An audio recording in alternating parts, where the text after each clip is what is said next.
Hello, we are live. Welcome back to another stream of Whispers in the Dark. This is a very busy week. Not that it's going to be busy for anyone on that end of the screen, your end of the screen. It's going to be busy for me. I'm producing 2 videos this week. We're going to have the Oracle video coming out this Saturday, as well as the 1-year anniversary video for this channel. That'll be coming out next Tuesday. So, I hope you all enjoy, and thanks for those who are subscribing and following. If you like seeing content like this, I recommend you do so. It helps motivate me, and it also helps the channel out in a lot of ways.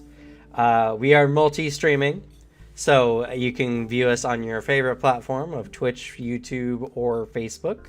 The Facebook page is admittedly a little rough right now. Something I gotta work on for sure. Beyond that, join us this Thursday for our table talk session as we talk about magic items, and specifically what magic items bring to tabletop games in general, and some of the differences between the magic items between 5th edition and Pathfinder 2e. It's a very interesting discussion, and I think we're going to have a lot of fun with it.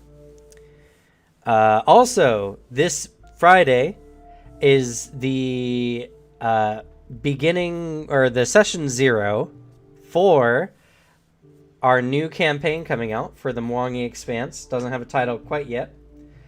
But if you like to come and see some of the creative process behind what makes the game, and what some of the players might be making for the campaign, go ahead and come on by and check us out then. And that's going to be 4 p.m. to 8 p.m. Pacific Standard Time.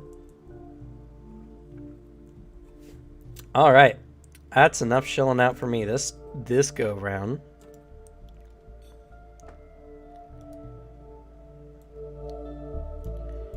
Gotta turn my music bot up so that the stream can hear it.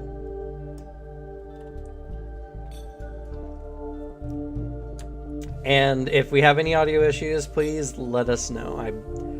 I feel confident now not to check every single time, but if something does come up, let me know. We're all team players here.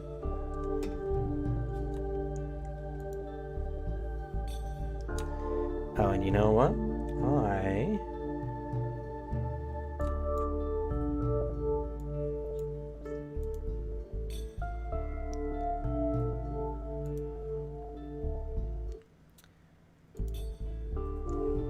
I feel... Okay.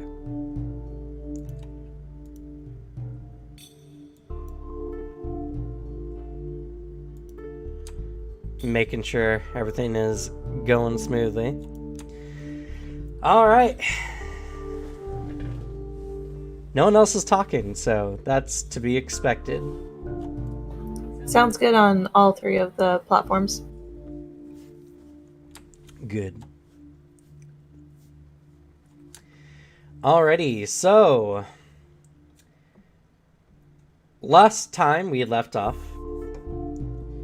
the group has traversed through Starasta, one of the fallen fortresses of the Mendevian Crusade. You found some magic items, a large vault that you just couldn't get into, unfortunately, and the city still is teeming with a good amount of demonic activity. While you were able to clear out some, you weren't able to clear out everything, as the main fortress seems to have a much larger demonic infestation.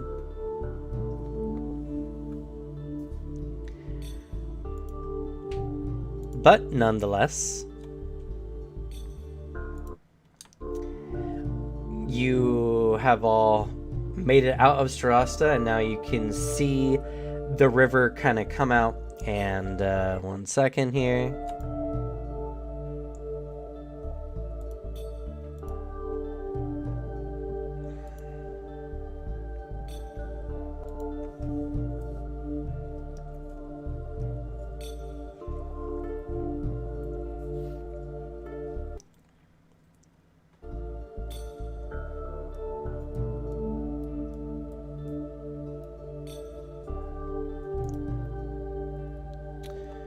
I don't know, I reoriented that map like that.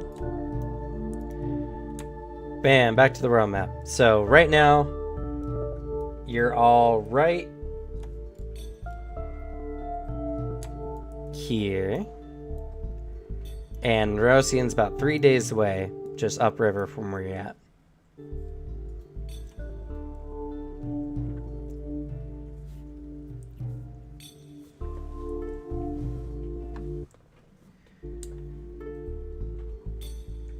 So, you continue on with your journey, walking the banks of the... Oh goodness, I know the name. The Sullen River.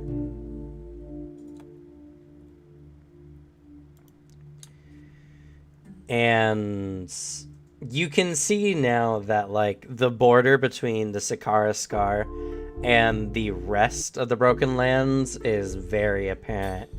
As where on one side of the river you see blasted lands, craters, even discoloration in the very earth or plant life. That might be brownish, reddish, or even what looks like blood stains on the ground every so often.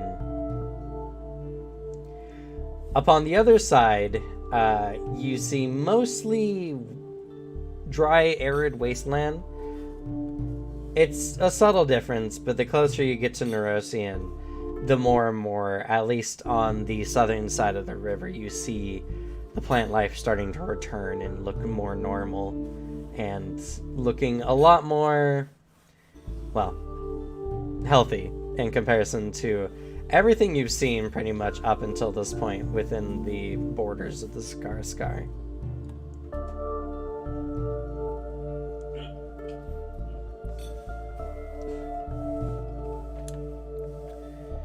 So, if there's anything anyone wants to do on your 3 days of travel, speak now or forever hold your peace.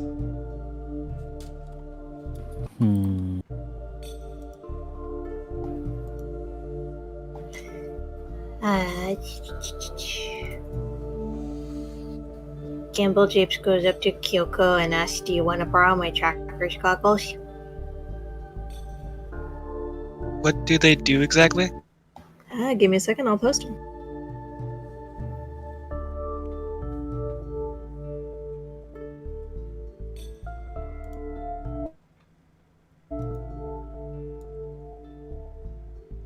If you're willing to give them to me, I don't mind. Looking.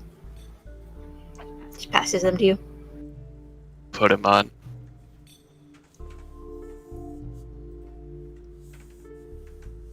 Thank you. Mm-hmm.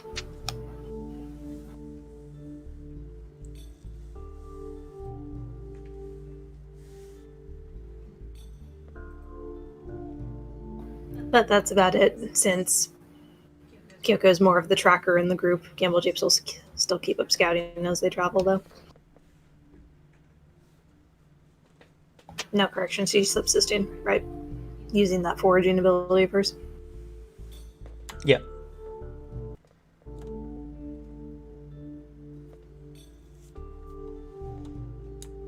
Okay. Well, with nothing else, midway through the third day at about like 2 p.m. in the afternoon, you come across the large city of Nerosian. It is a sight to behold, especially for most of you, since you have not seen civilization in almost a month or two.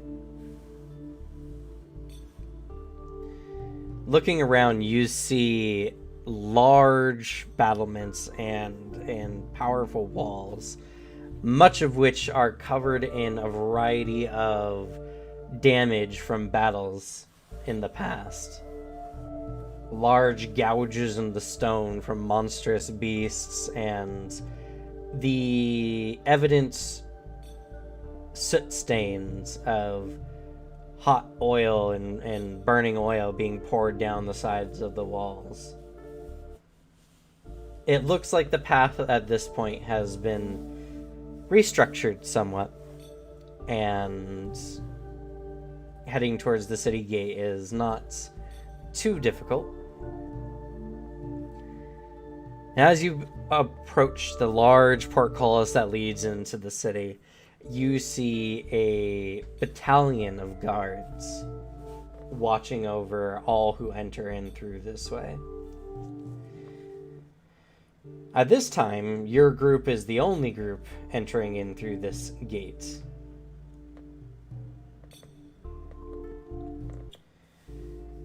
And as you approach, the guards ready up and move in your direction. One gentleman wearing a pointed helm, has a black mustache that curls up and a little light beard beneath, looks at you and is just like, "Welcome, travelers. Unfortunately for you, we do have to investigate to make sure you're, not demons."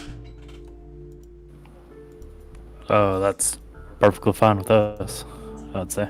Kind of like looks over everybody. I start running. No. Shoot the ballista!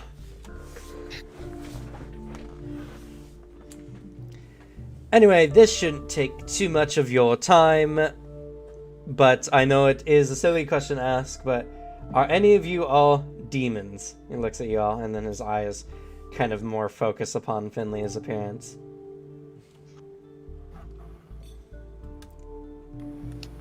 No. No. Killed a number of them. Looks at Gammy. You're not a demon, are you, Gammy? I've been called a demon before. Same here. No. The joke has suddenly turned drastically. I see. What is that? He motions towards Gammy. That's Gammy. She's a ghost, it would appear. A ghostly grandma. I see. Well, unfortunately, a ghostly appearance like that will cause chaos in the streets, so she will not be permitted to enter.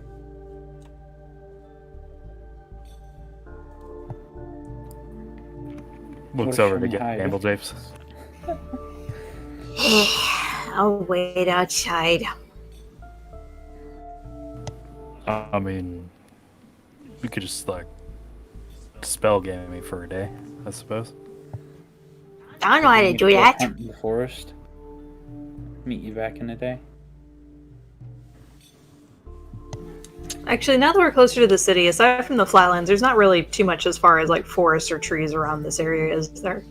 Not too much quite. Near the river, especially this southern river here, the Igris River, there's a lot more like shrubbery and trees kind of surrounding that. But it's kind of arid in this section. And so there's not really too much. Looks at Gammy. Did you want to spend some time by the river while we deal with the people in here? No, Gammy wants to go into the city. What does Pointy Hat Man say that Gammy can't go into city? He thinks you're too scary for them. Ha! Because he's right.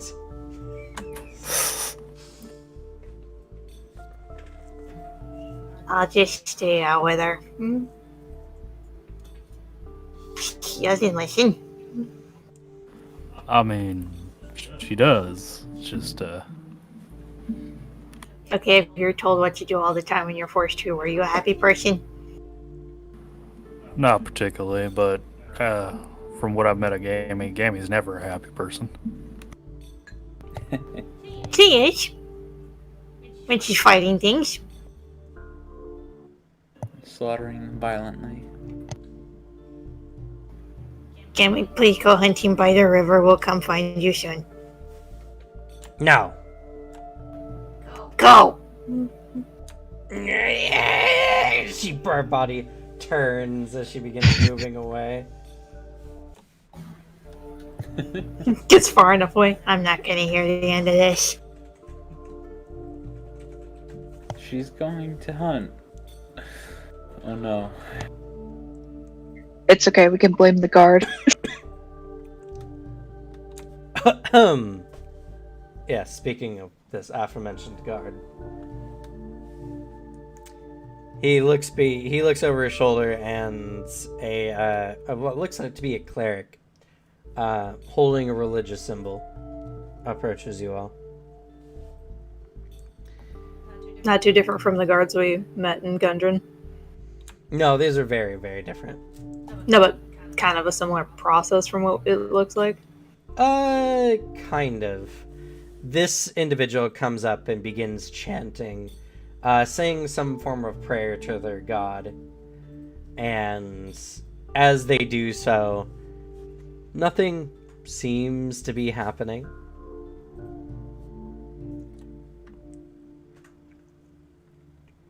What are they doing? You can make a religion roll if you like.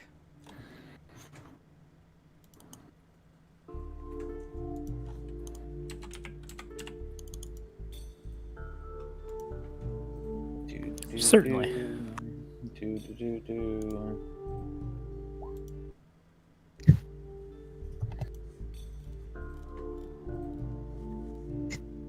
Ooh. Your +1 or your +2 probably comes into effect here, I imagine. I think he was saying something about it being more about like items. Mm. Yeah, it's the identify magic skill specifically, Yeah. which is like finding magic effects or magic items, not for identifying like spells being cast. I see.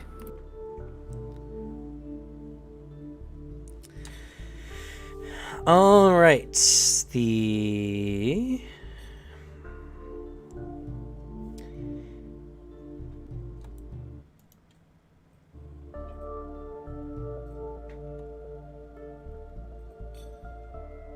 let's see.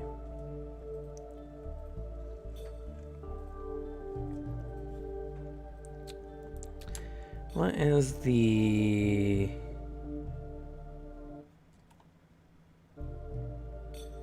trying to find which spell it is, so I don't have the exact name for it. I know it does.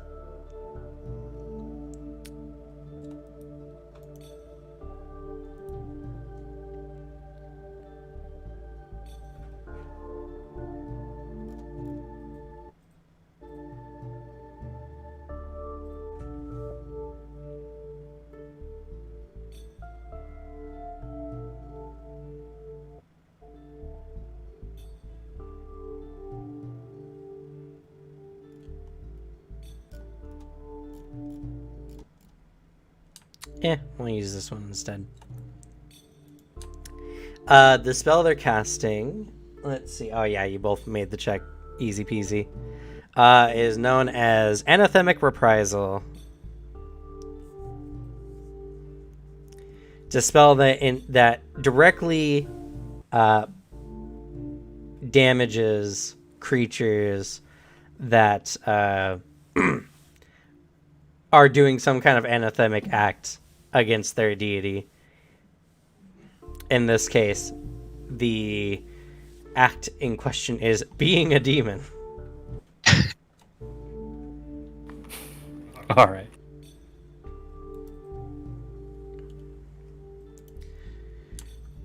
So, they go through the motions. None of you react in pain or take tons of mental damage. And once they're done, the priest kind of nods to the head of the protection, the guard, and he looks at you and he's like, all right, none of you seem to be outwardly demons at this time, so you're free to enter into the city. Do be warned, he looks to you, Gamble Japes, that we find your ghostly companion to be doing anything too untoward, we will not hesitate to cut it down. You tell me this after I sent her away? Yes.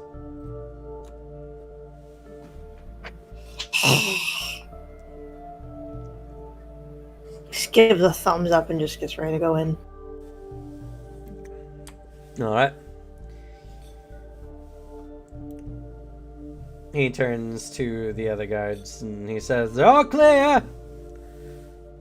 With that, they all step aside and you all begin marching in. You find a definitive line where the cobblestone or the dirt road ends and the cobblestone begins, as it looks like this gate, this portcullis, has taken a lot of damage in the past and has had to be frequently repaired in time since. And as you're entering in, you see large cobblestone streets as the opening plaza before you is a sight to behold, as there's a livelihood of individuals. There seems to be a small kind of market section near the border of the town. Looking around, you do notice something, and it becomes quite obvious as you're stepping in, as there is a large glowing stone kind of almost piercing through a tower, and it's thrumming with this kind of deep energy, and it's giving off a light.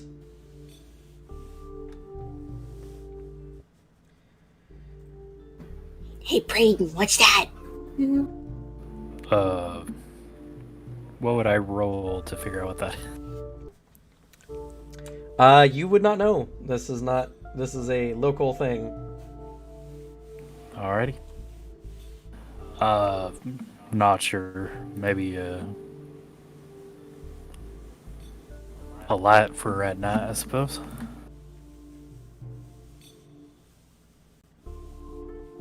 Makes sense.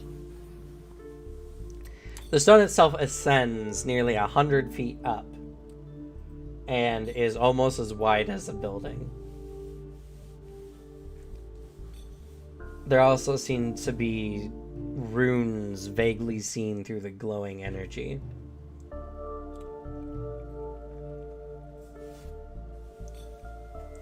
Looking at it, Finley, your skin itches. You see Finley itch her skin, and she's like, what the hell? What's going on? You got Alright. allergies? Is that what it's called? Maybe. I'm not sure.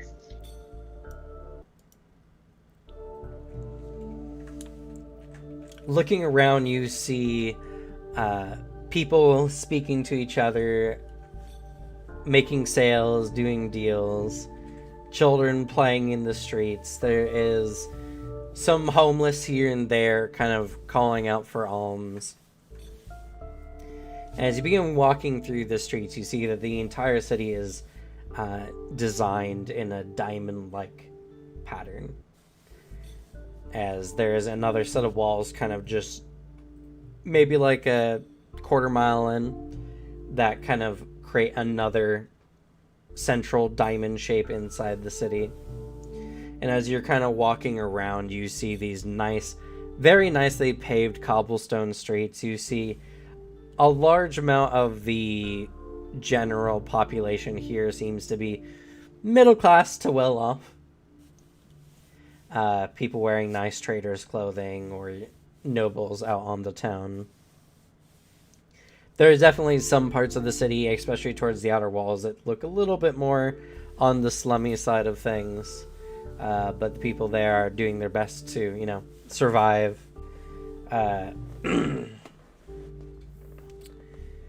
You're passing by a large, rickety-looking building, and out front is a tiefling man with a big scar over one eye, wearing a kind of large, fishing cap in a way,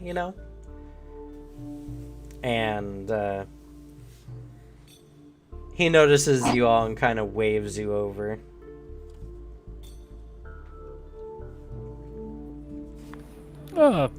Braden will approach. Yeah. Yeah. Same here. Welcome to a good old One-Eyed Jack's Emporium of goods and items not found anywhere else. Can I offer you to come in and take a look at my wares?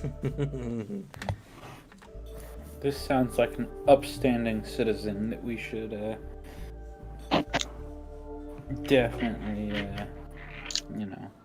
cruise the wares of. Sure, we could see about doing that.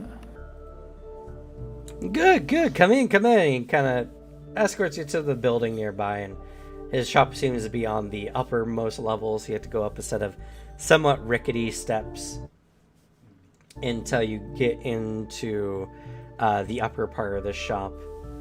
And if you've ever been to like a touristy town and you go to like a tourist shop, this has a lot of those kind of feeling to it.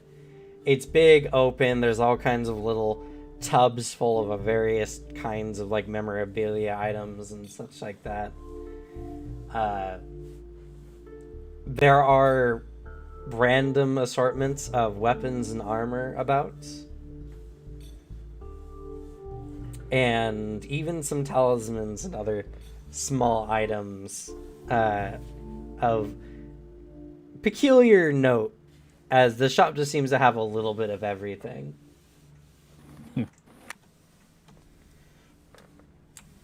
And he's just like, don't be afraid, look around, touch things.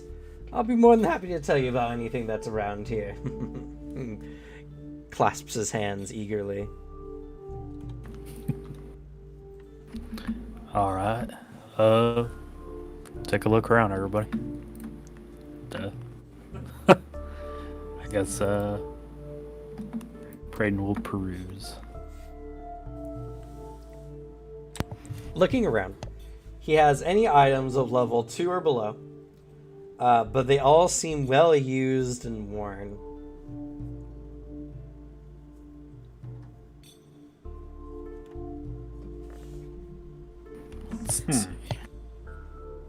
I detect magic.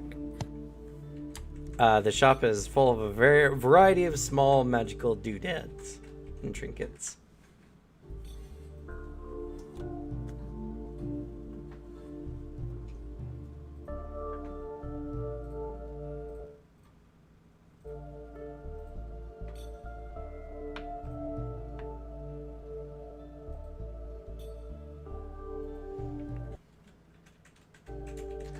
Finley walks over to Braden and whispers, "This place kind of sucks." I mean, it's got some stuff that's pretty well used, but there might be something worth getting. Can I, I don't know, make an Arcana check to try to see if I find anything useful or fun? Sure, if you want. Unless you had a different idea. Do we roll D100s and grab random crap? So, the thing with One-Eyed Jack's shop is, again, it only has magic items of level 2 or lower. All items, technically, have magic of level 2 or lower. They're all used, which really doesn't do anything to affect the item's quality, other than, by appearance, it looks shoddy.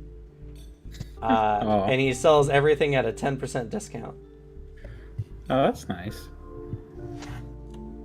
I was hoping he'd be selling us some cursed items or something, you know?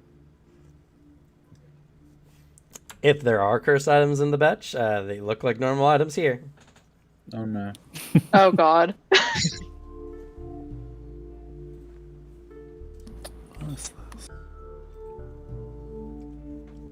Which, aka, anything you buy here has a 1% chance of being a cursed item. Yeah. Oh god.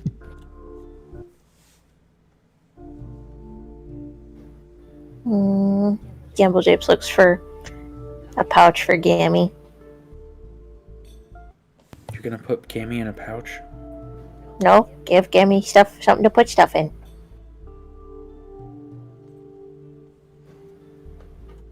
Also some gloves.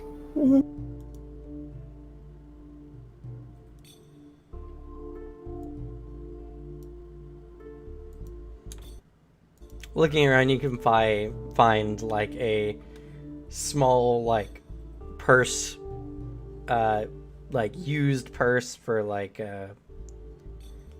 I'll say like 5 copper. Okay. Any gloves? Of course, of course. I do gotta tell you though that the ones that come in pairs are a little bit more expensive. That's fine.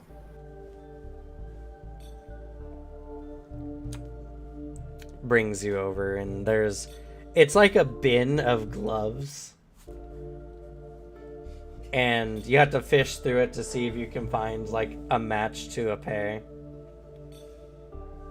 Do I need to make any rolls to find a pair, or am I just spending time? No. It's just the aesthetic of this place. She fishes around to find at least close to a matching pair. You eventually manage to do so, and he'll charge you about 7 copper for it. Alright, hands it over. You guys have come to the goodwill of Nerosian.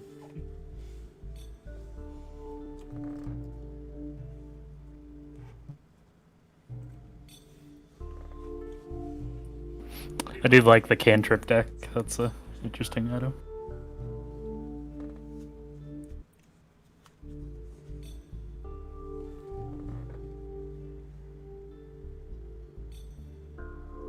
Not buying anything, but as Kyoko's walking around, you guys do notice that among her 4 like fully grown tails, she does have one tail that seems to be growing. It's a little stub right now, but she has a new tail. You have a nub tail? Aw. What? Oh, I do. Is That's this cool. normal? I mean, 5th time it's happened, so I would assume yes. Oh, you started with no tails? Thanks, so. I guess no matter what, you would have had to start with no tails at some point.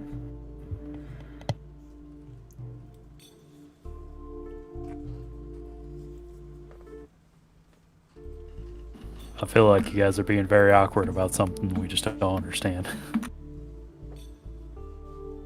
I mean, I don't understand it either. I don't know what the requirements are for getting a new tail. Hmm.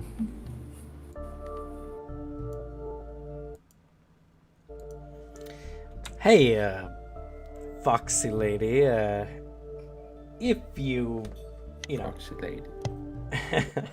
if you don't have a use for all those tails, I definitely could buy some of them off of you for, you know, a good amount.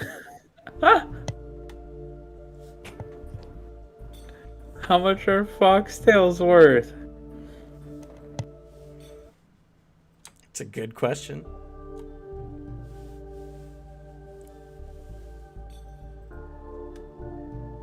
Excuse you. Hey, I grew these myself.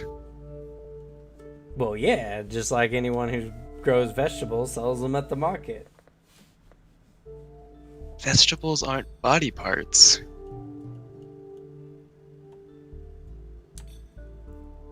Yeah, I ain't trying to be insulting here or anything like that. I was just offering to give you some coin, that's all. That's all. He smiles and shakes his hands. I have enough. Thank you. Alrighty, just whenever you feel like you need some extra coin, let good old One-Eyed Jack know, and I'll make sure to get you some. I won't. Alright. He seems very chipper.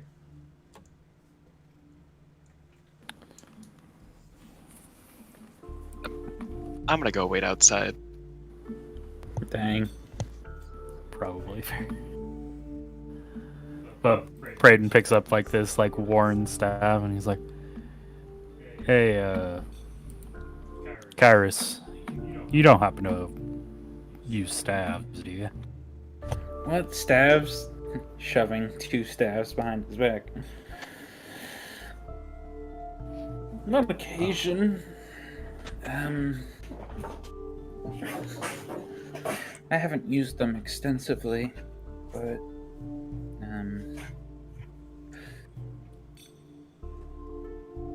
why is that? Oh, well, if all these are magical, there's this one over here, and he looks to you and shows you a scroll staff, which are kind of interesting. Do I get to shove my scrolls in a staff? No, you can use the craft the scroll action and put it into the staff, and it can have all the material components and everything. How many things can it hold? Just the single one, I think. And then after spent, you can redo it, I think. Let me look it up. Oh, any material focus remains embedded in the staff until removed as an interact action, though. If you inscribe a new scroll before casting the previous spell, you replace the existing spell and remove any previous material focus as part of the craft activity. So it can only hold one scroll. Yeah, sure. I'll use the Raise Undead spell on that and have a dead body inside of it. Grim. Jeez. You just like attach a body to the staff. On the bright side, that body is only one bulk.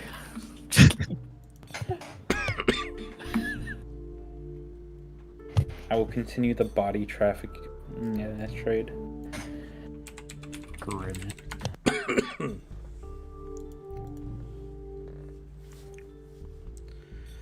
Just kidding. We're probably blackballed in that trade now.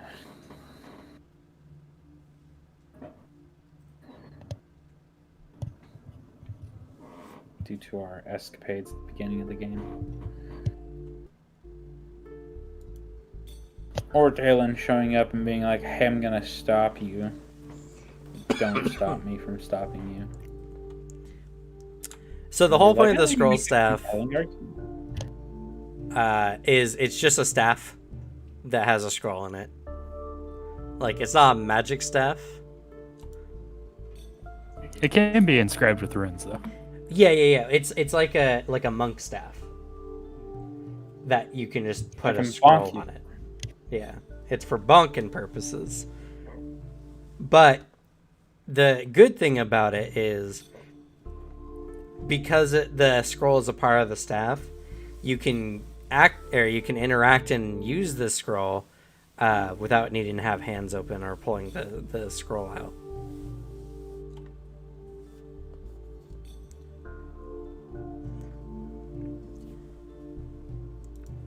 It's an okay magic item. It's not even really a magic item, honestly. Just a staff that's been modified to slot a scroll onto it. Does it contain the materials like he said? This one seems to have been plucked of any materials that were embedded upon it. Oh no, I mean like it works like that, right? Like I could put could I put a dead body in it? No. What? Well, one, because the actual spell Raise Dead or Animate Dead, I think, you just summon undead. A body is not required. There must be something that requires a body. There's the ritual, but you can't use rituals with scrolls.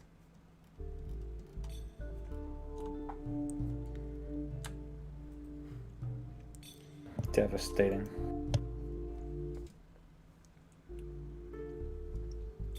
My hopes and dreams of ferrying bodies. This is my staff of body projectile. Your staff of what? Poof! Gets tackled by corpse. Well, there's nothing that you guys are overly interested in. I have no money. Jack kind of bows and he's just like, well, you can always stop on by. Who knows what we'll have in. Be sure to come early in the day, though. Otherwise, The scavengers come on early. I mean, customers come on early. All right, we'll be sure to do that. Thanks for letting us stop in. Of course, of course. So yeah, One-Eyed Jack is, as long as you're here in Nerosian, you can always visit him. And if you can visit him every day to see if he has new wares in. I roll a random item on the chart, and it will be in the shop and 10% less. Interesting. But other than that, he's kind of just like the goodwill of Nerosian.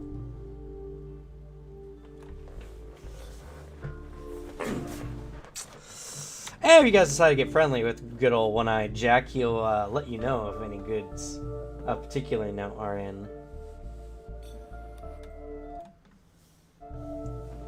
Good old One-Eyed Jack.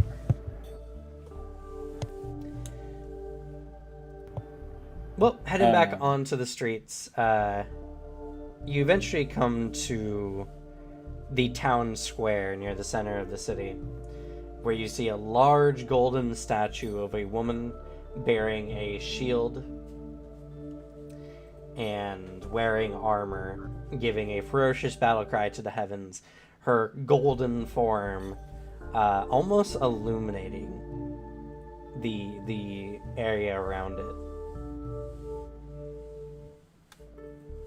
Praden, you feel that there's some kind of divine presence within this statue.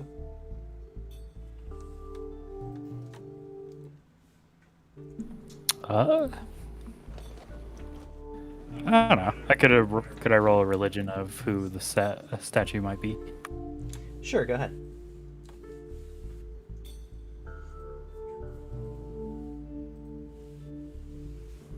Not bad. Though you don't know who the woman the statue is depicting is, you do recognize the crest on her shield, which is a symbol of Amadea. And the same symbol that the priest earlier was holding out and utilizing as a focus.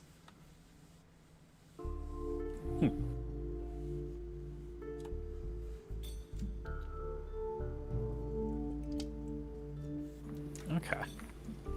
Probably city very well attuned to Amadea, he figures. But now you're here in the center of Nerosian, and you're all free to look about and do any shopping and, well, I guess progress with your mission here. Alright, well,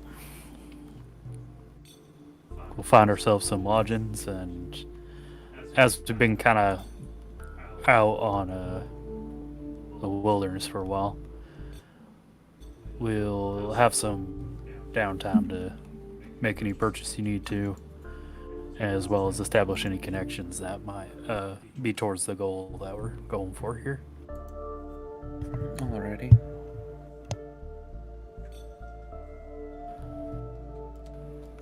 Say, give everybody 2 weeks, and then if anybody happens to find a particularly good lead, we might end early for that one.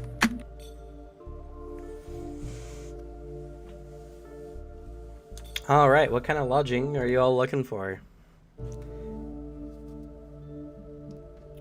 There's there's a particularly large church.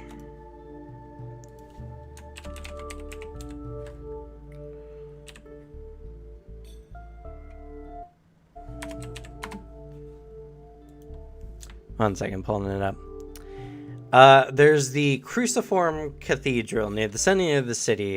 It is a large, extravagant cathedral to Amadea. And many pilgrims come and stop by and stay here upon their long journey. You can stay in the cathedral if you so choose. It's open for kind of rests. They do request, but it is not mandatory that you make a donation of at least 3 copper pieces per day.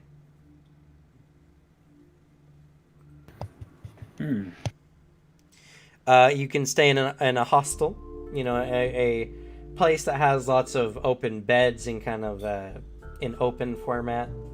No private rooms or anything like that. Oh no, sounds a little hostile. They are cheaper than getting your own room anyway. Per bed, so per person, it's 1 silver piece per day. Or you can stay at a decent inn. Private rooms run 8 silver pieces per day. Or you can get an extravagant suites, which is 10 gold pieces per day.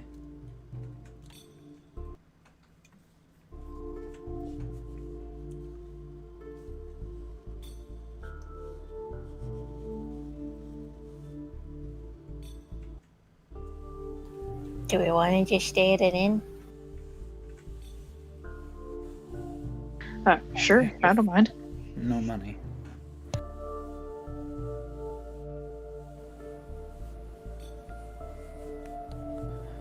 That's true. Plus, don't need anything too extravagant myself, so.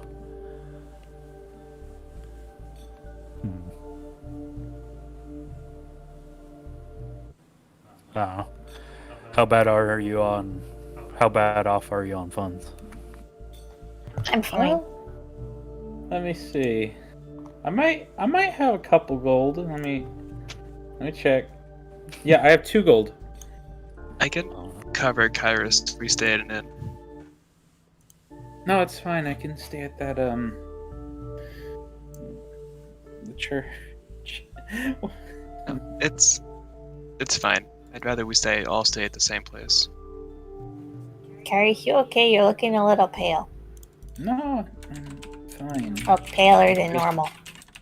You know, never want people to pay for things for me, you know. Then it's a 0 interest loan. Just pay me back. Alright.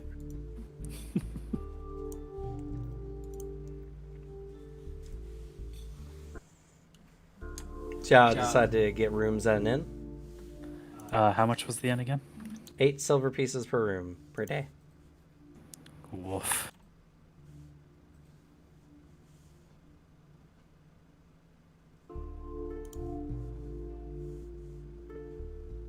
We can always buddy up on rooms. That's true. Well, as long as it's not against their policy, anyway. Actually, good question. Do they have beds for someone Braden's size? Braden is not a giant, and thus he fits in most normal human-sized beds. I mean, I'm not that tall. Bishop bad me by a couple inches, so.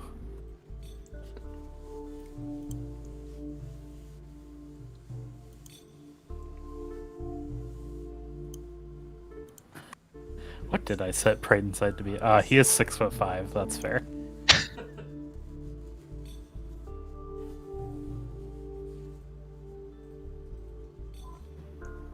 Okay, so who's bunking with who then?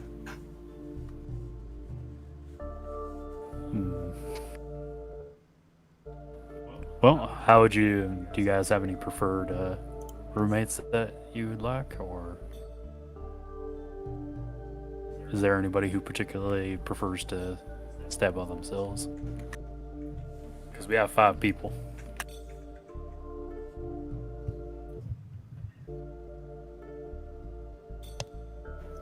Just be warned, whoever stays is probably going to have Gammy in the room. Oh, you're going to call Gammy? She'll find me eventually. I can handle Gammy. She's not, well, she is kind of scary for a grandma.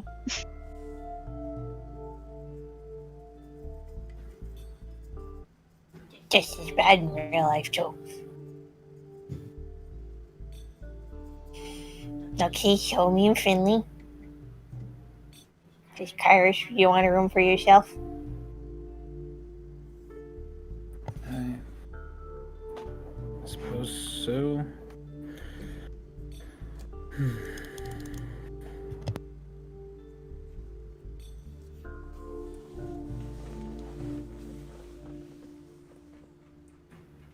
Because, Joko, does that mean you're okay bunking with Braden? All right. Guess we got it all I know. set. I know I'm actually broke, but like, was there a particular reason people are bunking? Because it's 8 silver per room per day.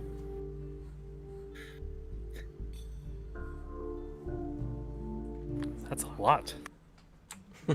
It is actually a fair amount. If you guys do 3 rooms, that will be 2 gold, 4 silver per day.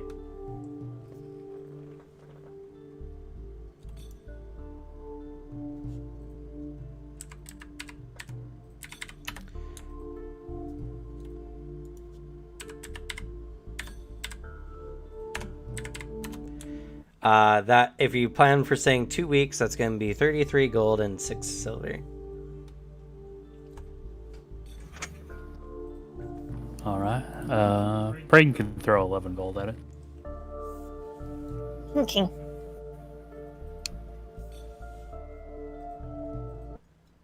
Gamble Jeeps can throw in 11 and the silver pieces. How much is remaining? 11. 11. Okay, yeah, I'll just throw in 11 as well.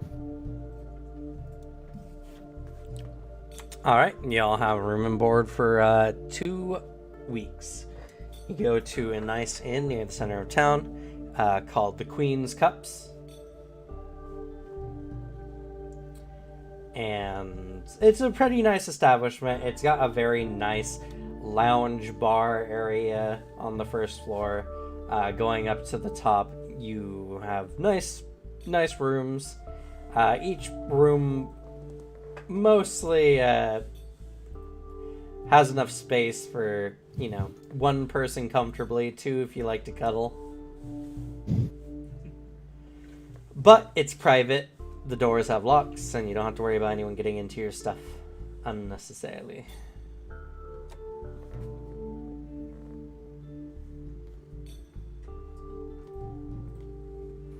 All right.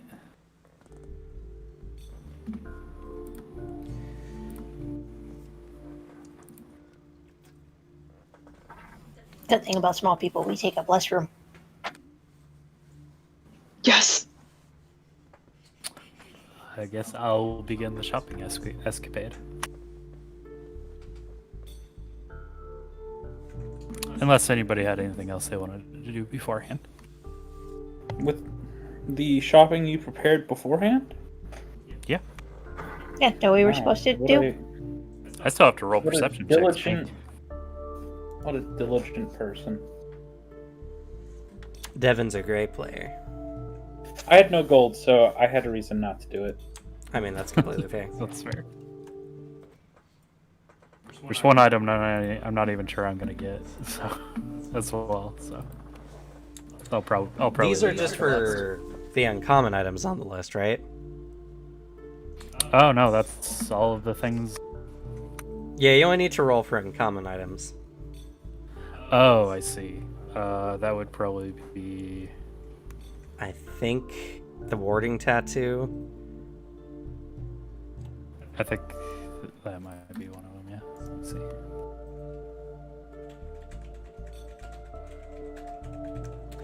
Because I believe healer's gloves are common. Yeah, they are. They are. Oh, the warding tattoo is not uncommon either. Oh.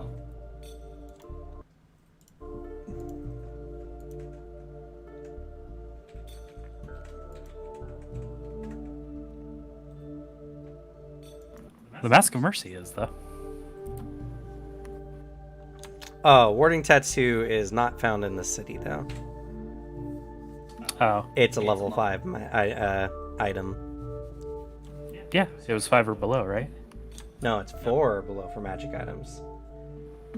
This is a level 8 settlement. Oh, no, never mind. You know what? You're right. Nerosium's a level 10 settlement. Which is Okay. 5 or below. Yeah. Starfall. Wow. Starfall is the level 8 one. So general rule is the level for magic items in a city is like half their settlement level. It depends on what the region provides. For instance, the Broken Lands actually has technology as one of their resources. So it's not relevant now, but when the new Guns and Gears books comes out, things like guns and inventor items will be found here at the settlement levels. But they don't have magic items as one of their exports here. So you find those at half value as they have to be shipped into the city. Okay. Let's see here. So I gotta roll for that one.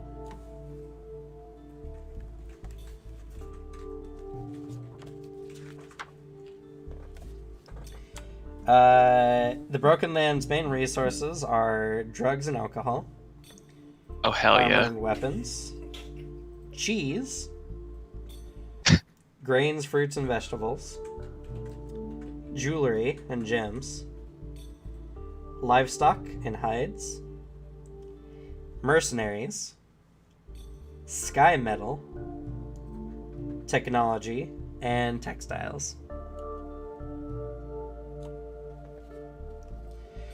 So for all intents and purposes for you all, because they don't have magic items or alchemy items here, any magic items, potions, or alchemical items only have up to item level 5 here.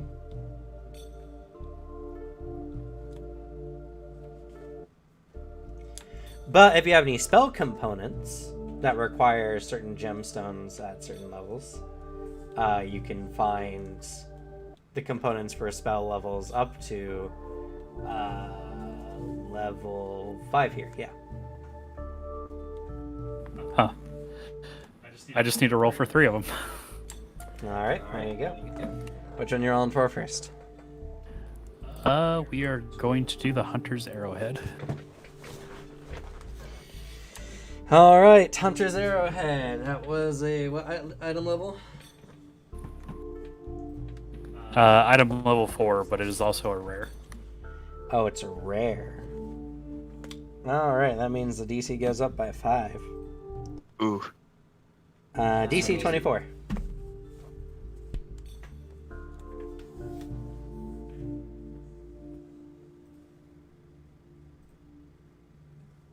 Oh, so close. No. Ah, yes. Other rules I did learn as well. Well, we can keep it perception because I'm keeping every rule we've established for this game. But technically, you roll societies for these Ooh. Oh. because you have to talk to people and find hints and information about that kind of stuff. I'm good at society. All right. Well, that's one day.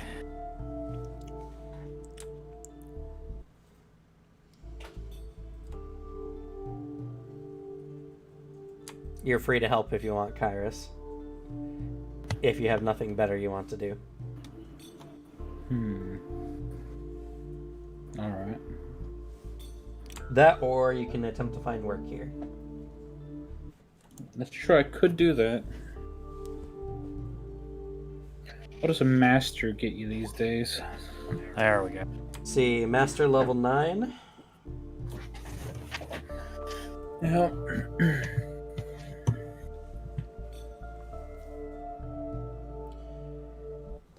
Does does it have the crafting or income table on it? Check your screen out for me. One second.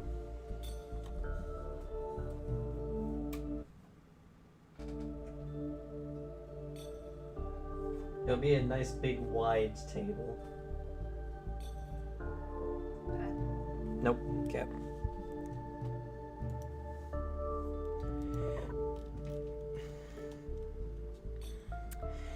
Let's see here. Master, level 9. You can get up to 4 gold pieces per day. Nice.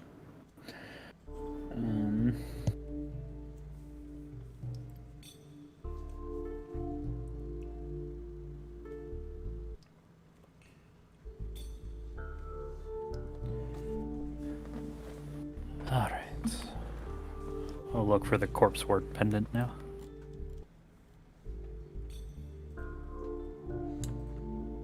Okay.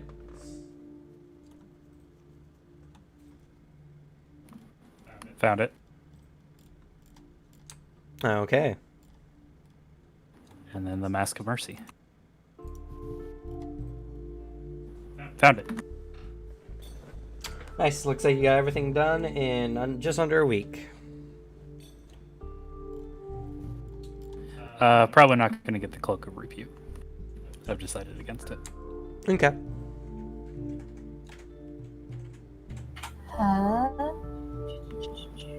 But after a week, Prayden comes around with goodies for everybody. Finley. He comes up to you and hands you a pendant called the Corpse Ward Pendant.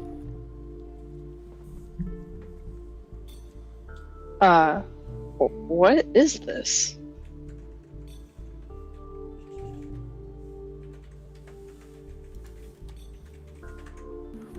It's supposed to be a pendant that kind of helps you, well, defend you against undead being able to sense you.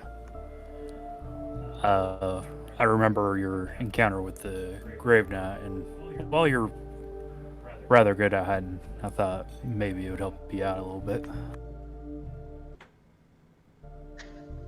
Finley smiles, a cracked smile.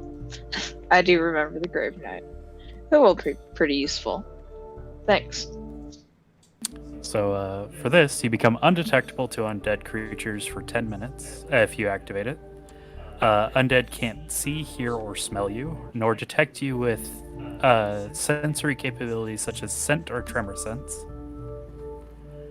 A creature can attempt a single DC 18 will saving throw to ignore this effect. So it's pretty easy for them to break if they realize it's going on. If an undead has reason to believe that undetected opponents are present, it can still attempt a seek or to strike you. If you attempt to use a positive spell to damage undead, you use command undead, touch, or damage an undead creature, or attack any creature while warded in this manner, the pendant's effects immediately end. An undead creature who observes you in this manner, or one who succeeds at the will save, is immune to the corpse ward pendant for 24 hours.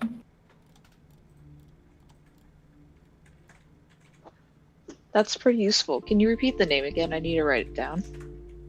Dropped it in the chat for you. Perfect. And you can find that on Archive and Ethos. Sweet. Thank you, guys. Next up, Kairos. What? Me?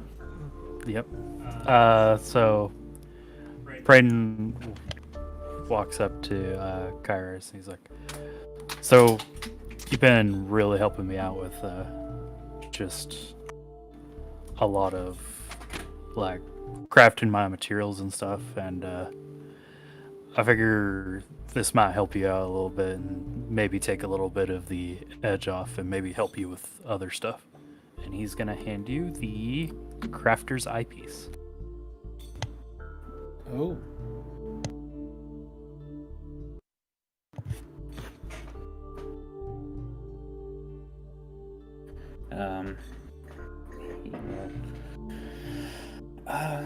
I mean, no thank you is required, but I appreciate it all the same. I mean, it's been just really helpful for the team in general, and I just like to help you help everybody out, you know? All right. So, what is it? What does it look like? So this is a rugged metal eyepiece etched with square patterns and designed to be worn over a single eye. Twisting the lens reveals a faint three-dimensional outline of an item you plan to build or repair. With helpful labels on the component parts, while worn, this eyepiece gives you a +1 item bonus to crafting checks. And when you repair an item, increase the hit points restored by 15 per proficiency rank instead of 10.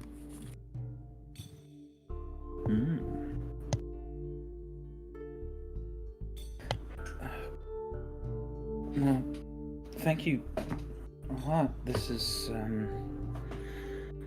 certainly something useful. I'll be sure to put it to good use. I just hope it comes as handy as it sounds, at least. I believe it will. All right. And Gamble Japes, the hardest person to shop for.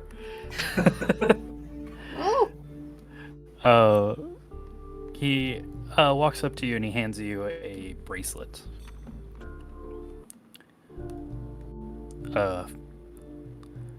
I've been kind of getting everybody some items of use, but fortunately, you're kind of a hard person to shop for, I must say. But it sounded like it might be useful, and you've been kind of I don't know, been known to bounce back from a lot of stuff, and maybe this will help you in those situations. He hands you a bracelet of dashing. Oh,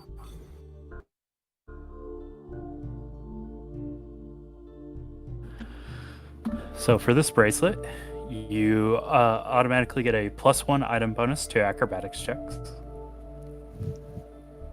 But also, if you activate it with a command word, you gain a +10 foot status bonus to speed for 1 minute.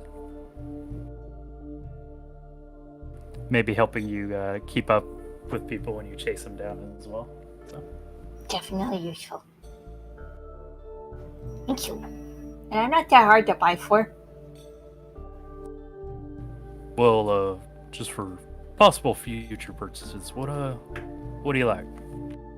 I still need to learn how to read. I think, funny enough, I saw something that might be just the ticket. I'll keep an eye out for it. There's actually an item that helps you with deciphering writing, so that might be a good one. And Kyoko.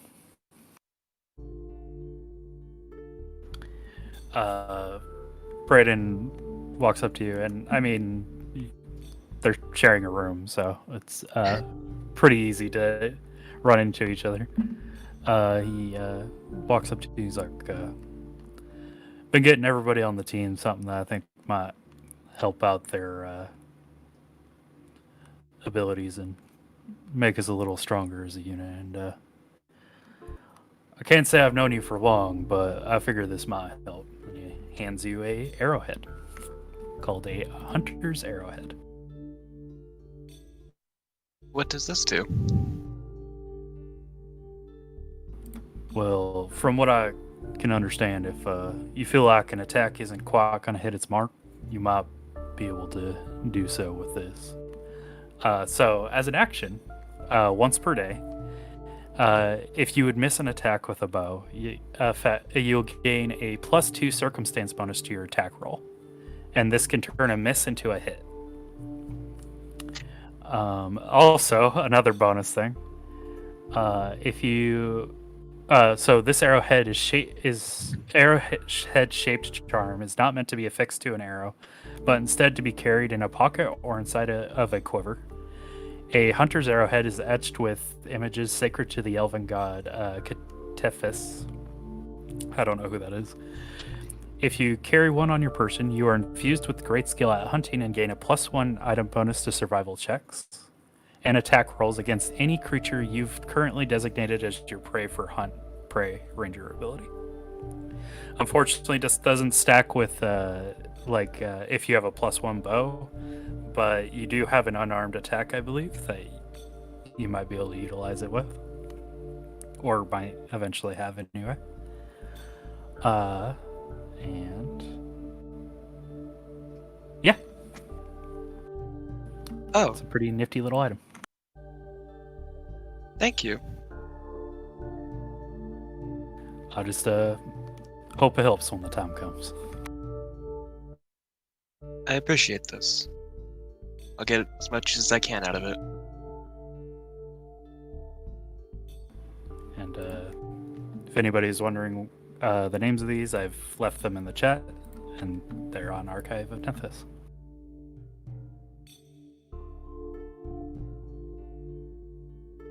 Your mic's not coming through, Cam. Oh goodness, I wonder how long that's been muted. Oh, okay, I remember now. I crushed a can. I didn't want to make it loud. Anyway, most of these should be on the compendium. I think the only ones are the ones that Devin was even looking up. The Mask of Mercy was the only one that won't be on a compendium, because I believe that's from Extinction Curse. Technically, the Hunter's Arrow as well.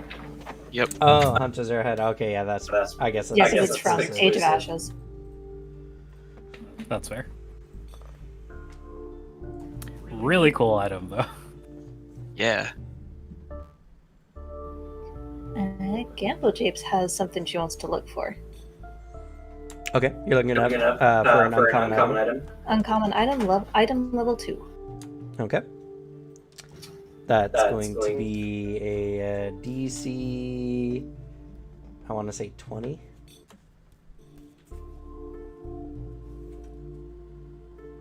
No, wrong. DC 18. Okay, and that can just be straight up perception. Yes, like I said. We'll keep perception for now because that's what I've always said you guys do. But for future games, it will be diplomacy or society. Yeah, thank you. Gamble Japes' blend is about on society.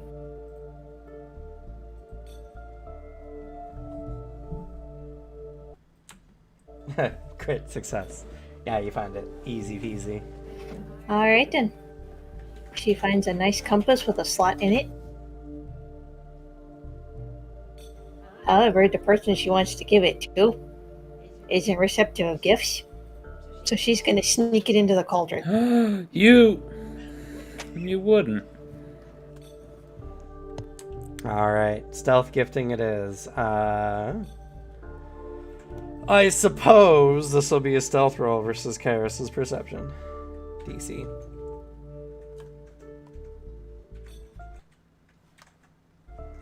I actually think he notices it.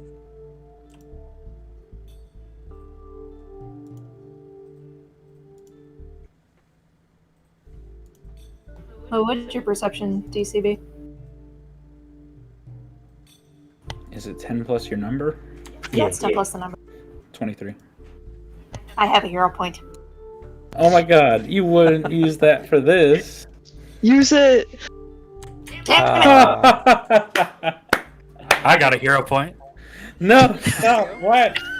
Wait, I know something even better. She's courage. No, Wait, never that's mind. survival I check. answered my question. Walks out. That was a survival check. Did that change anything? Oh, wait a minute.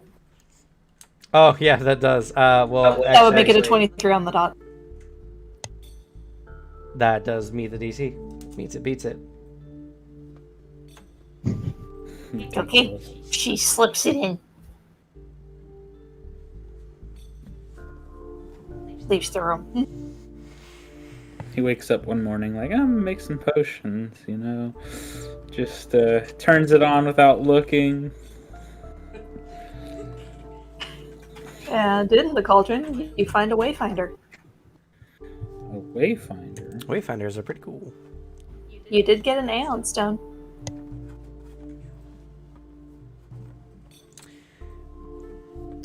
Wayfinders are unique devices that you can slot Aeon Stones into, and you get the effects plus... what Wayfinder did you get? I just got the standard wayfinder.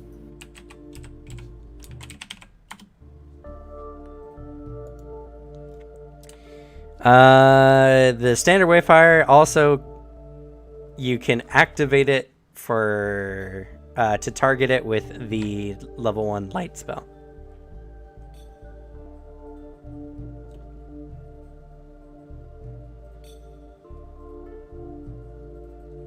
Wait, hold on. I feel like I remember. I feel like I remember Kyrus specifically giving that Wayfinder back to Gamble Japes because Gamble Japes had found it, right? The Aeon Stone? She slotted the Aeon Stone in, stuck the Wayfinder in your cauldron. Ah, What was the stone in it then?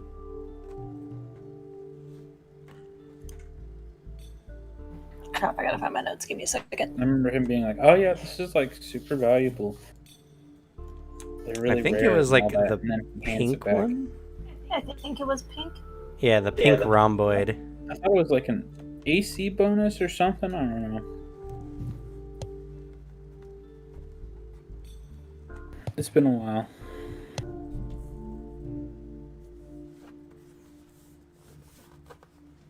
I do believe it was the rhomboid. Yeah, because it was that weird one. The one that looks like an eraser? Yeah, that one. Yeah. Like Yeah. an eraser. It gives you 15 temporary hit points that refreshes every day. And with it, you can also use the stabilize cantrip.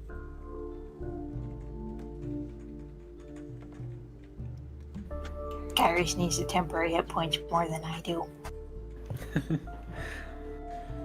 He does like to tank a lot. What? No, I do need to get him a belt of health. Don't we? It's just every now and then something comes and teleports behind me and, you know, tries to Then I have to me. throw you across a battlefield.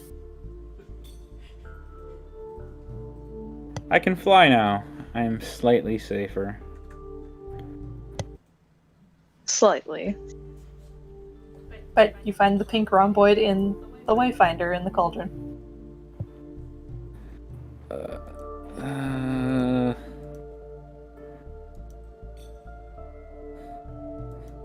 Well, he's like, huh, who could have done this?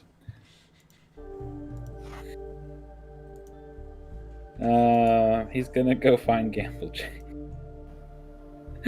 After she drops it off, she goes to Finley. If Kyrus asks, you're the one that gave it to him. Okay. I'll do that.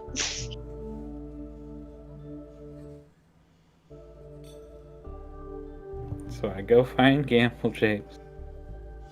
You can go to the room. Gamble Japes. Hmm? Did you, give me your Aeon Stone? He holds it. No, I gave it to Finley. Looks at Finley. Oh, you saw what I put in there? I thought it would be pretty nice. For you. Looks between the two of you. You didn't want to use it for yourself? You are the one who kind of sneaks forward a lot and, you know, sometimes gets into trouble first. It could be useful for you. True, but I thought Finley gets into more trouble than me. Well, Finley... Why would you... He just keeps looking between the two of you. I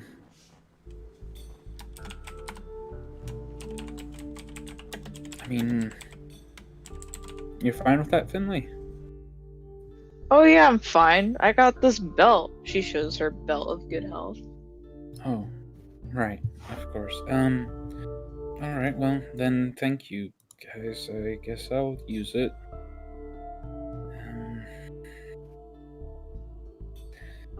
Oh, Kyrus, look at the mask I found. She holds up a demon mask. Looks at the demon mask. You You know, considering their feelings about demons here, I'm surprised they sell something with that name. It was in a junk shop in the back alley. Yeah. You find lots of cool stuff back there. Oh yeah, you do. You know, I wonder if that one-eyed guy sold his one eye. Doesn't look nearly as beat up as the stuff he had. He strikes me as the type that would sell his own eye. Nah, this is too fancy for his shop. He's talking about him selling his eye, not the mask.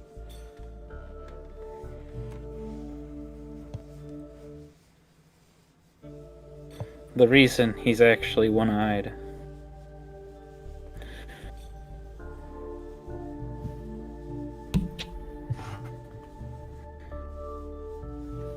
Oh, did your lizard need any rations? Could probably use some. Okay, how many weeks worth? I don't know. Do we have an estimation on our next travel? We probably need to talk to Prayden about that. Oh, from here we're heading to Starfall, so it took us 3 months to get from Starasta to Nerosian, so maybe 6 months. It's a lot. Do rations even last that long? I'm sure they do. Opens one of the older bags of rations, smells it, It's fine. and throws it back in.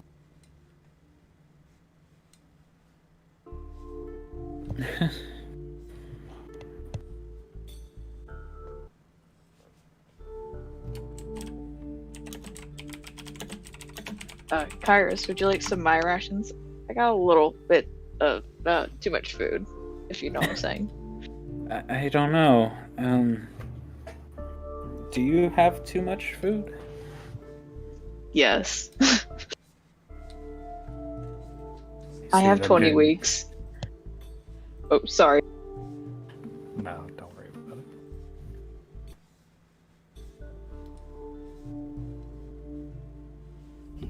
I mean, 20's not bad if you're counting how many of us there are.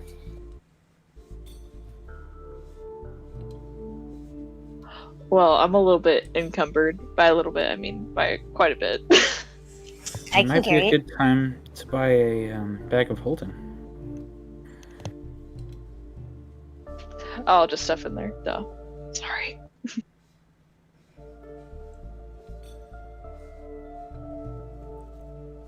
Oh wait, can I split in half with Gamble Japes? Yeah, Gamble Japes can carry it. Okay, I'll give you 10. Alrighty.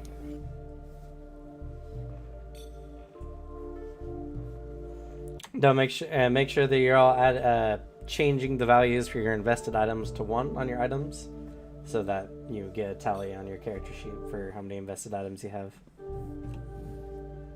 If you have 75 gold, you could buy a 25 bulk bag of holding. Where do you do that? You have to open up the cog wheel to the item, and then there should be an invested value. You just change that to 1. Okay. I forget. Were we able to find items of level 4? 5. Yeah. So, yeah, you could totally find a bag of holding type 1. Anyone who would care for it.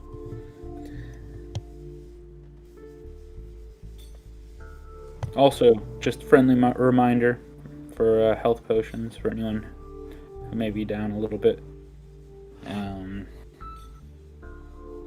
For Finley, if you wanted me to make some of those ones, I could, but I'd need you to pay for it since I am broke. How much would that be? I don't remember. Let me see. It depends on, well, the difference is it depends on if Karis wants to go and spend extra days to reduce the price for the items, which honestly is not a bad idea considering how high level you are now. Because you pay half and then you can reduce the amount by your income amount per day after. Hmm. Nice. I'll give it a try. And these are the minor or lessers. Hold on. Let me look at it.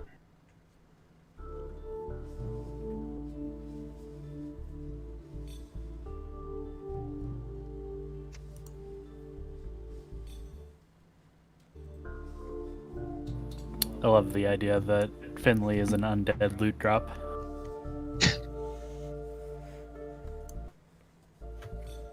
What is Same it here. called? Oil of Life. That's right.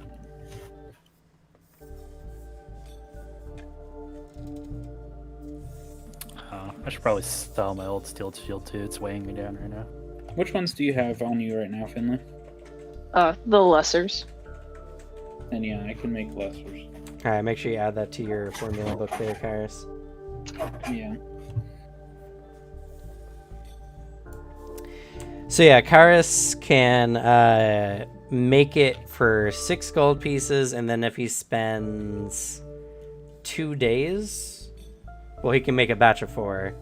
And if he spends 2 days extra beyond the 4 days, they're just 6 gold apiece rather than 12.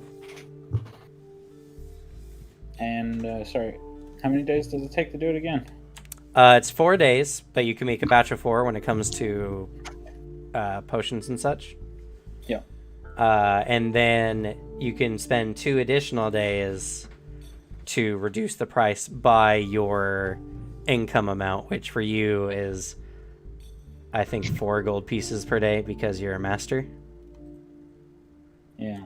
Okay.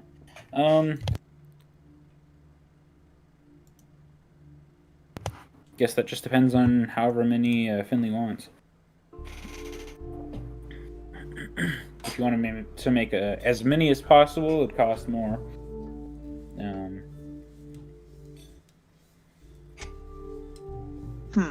How about 5? 5? I can only make them in batches of 4 or 8. Oh, 4. Sorry. I can make 4 or 8. 4 would be good. Okay. Then yeah, we'll do it like that, Cameron. Okay. What's the DC? They are a level 3 item. Yeah. So... Oh.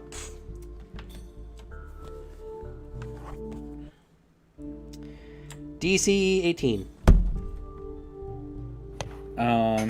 I could crit succeed with a assurance. On crit success, let's see here.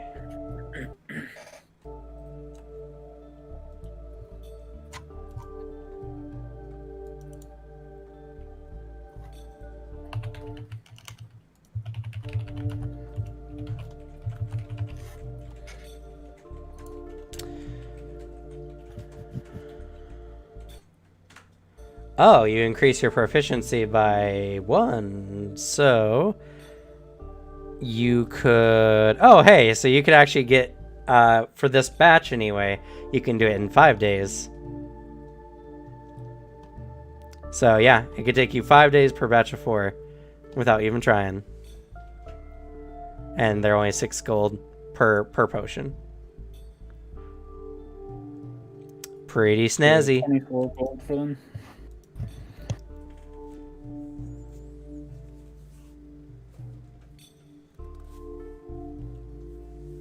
Alright. Alright, so that's 24 gold, Finley. Oh, yes. Sorry.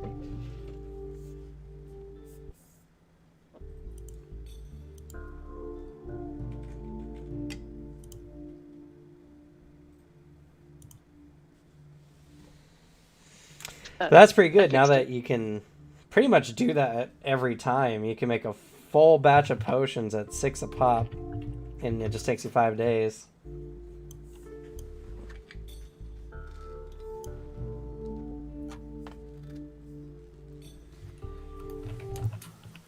All right. Let's see, whenever Kairos is not busy, Gamble Japes will go up to him with the gloves and the purse.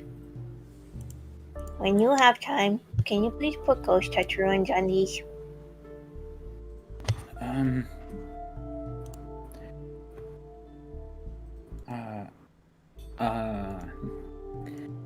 You're wanting to be able to get those for Gammy. Please? Do keep in mind they will be able to strangle us with those gloves. If I tell her no, she won't do it. She hasn't attacked Brayden yet.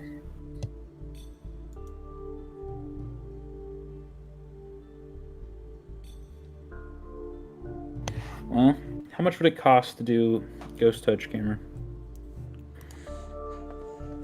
Like, get everything here. Standardly, you have to make them +1 first before you can make a property rune on it.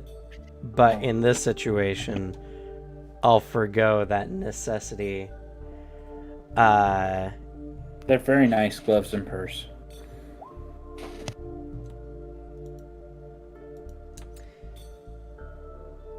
That is going to be, let's see, 75 gold pieces. They're a level 4 item.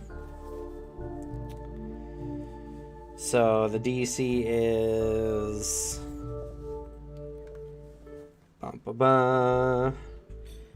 19.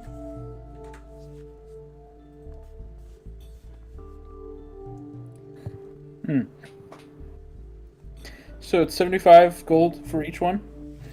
Yes. Granted, you can make these cheaper by spending extra days crafting them. Okay. And how many days does it take base? And do I 4. have to do each glove separately? Yes. Oh no. So we have 3 items. She said whenever you get the 4. chance. It doesn't have to be right away. I've used 5 days. 5 days of 2 weeks, yep. So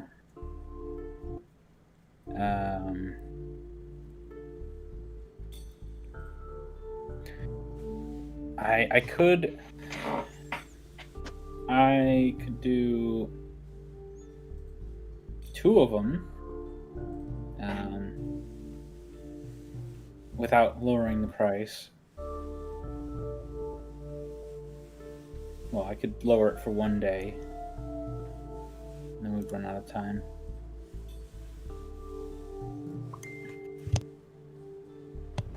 I'll let Game Trips know that.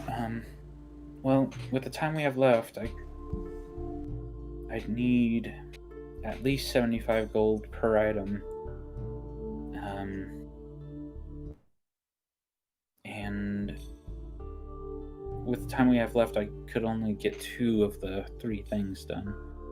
Which means I could either get both gloves done, or 1 glove and the purse. Or you can do just one at a time. There's no rush.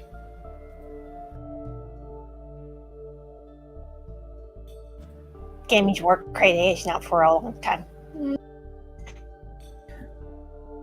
Well, I'll do it whichever way you want. So Just do one item. I will pay the 75 gold for now, and then she'll spend the rest of the 2 weeks when not involved in shenanigans trying to work. Okay. Alrighty. If you're working on just one Ghost Touch rune, do you want to... Kairos, do you want to spend your available days reducing the price? Or do you just want to do it base out, and then you'll have 3 days remaining? Let's see. So I've used 5. Or no, And yeah, it will 4. be So I have 9. 5 more days. Yeah, 5 more days.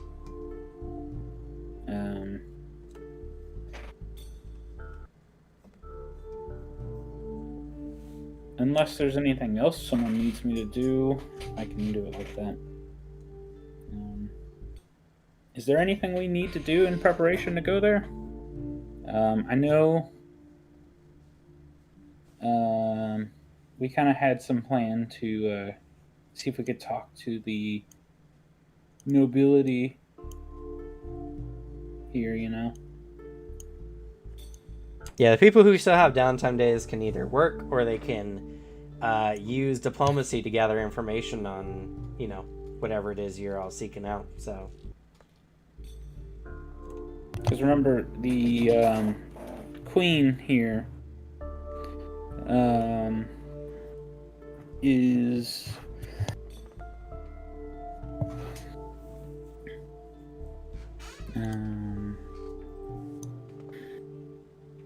what was it? They were noted for being like very individualistic, and also people here were known for having artifacts that were good for destroying evil things or something like that. demons, yeah. Evil and demon tend to go hand in hand.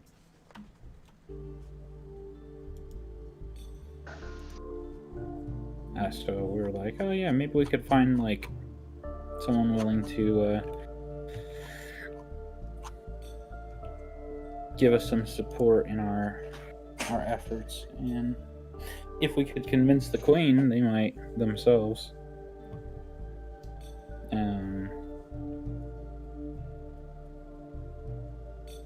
So yeah.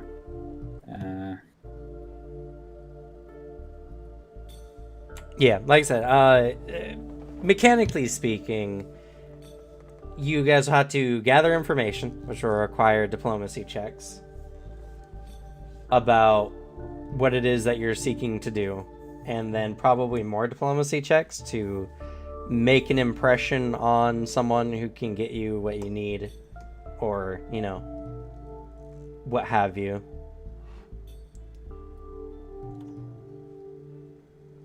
Braden, how He many just days do got you have up left? to, I think, go to the bathroom, unfortunately. Dad? But he'll probably do that. Kairos isn't very diplomatic, is he? I mean, no, but I have other skills. That's true. I'm very arcanely knowledgeable, and I'm a great crafter, and I know a lot about the occult, and I know a lot about society, even though I don't fit in it.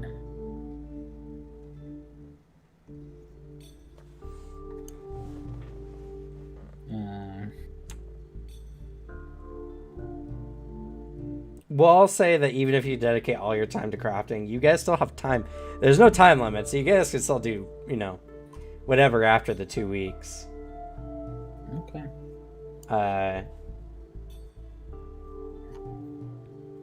For efficient use of time, anyway. It's just however long you guys want to spend here, and we can get to downtime days for other people as well. Unfortunately, Gamble Japes can't do much. She could probably listen for important people to talk to while she's working, but she has like a 3 in diplomacy. I've got a little better than that. 7.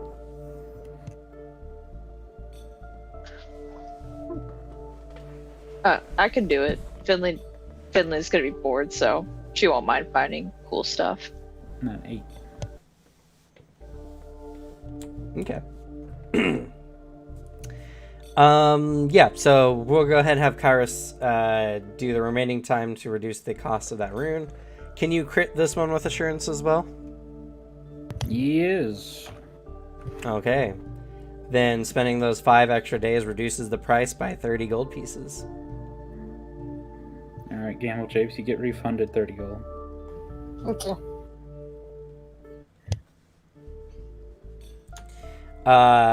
So, in the meantime, you guys have two weeks of downtime. Is there anything anyone wants to do specifically in that time, not related to your mission? Me. All right, what would you like to do? One night, like the second or third night, after dinner, Kyoko's gonna go up to the room of Finley and Gamble Japes, holding the smaller Quetzalcoatl feather that I got, Okay. and I'm the gonna tuft. knock on the door. It's me. Do you want to get the door or you want me to? I don't care. I take it away. Okay, I'll do it. Hey. Oh, hi. I was actually wondering if I could speak to Gamble Japes.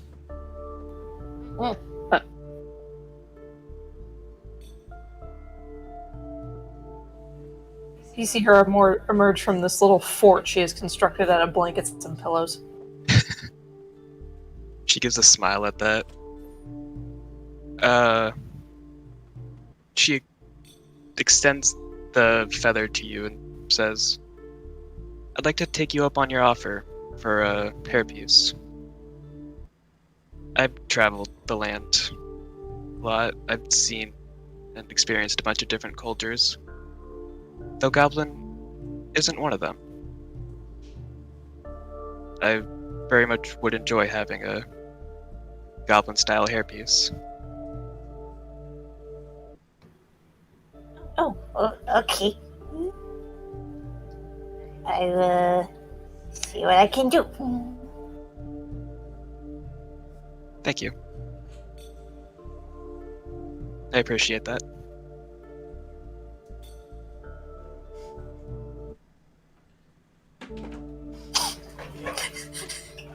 The door shuts. She looks at Finley. I have no clue what I'm doing. Sweat said 0 crafting.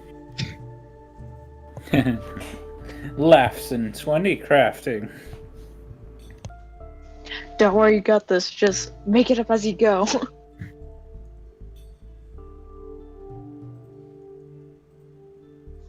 And they don't know nothing. Bleh, they know nothing about goblin culture, so I think you'll be good.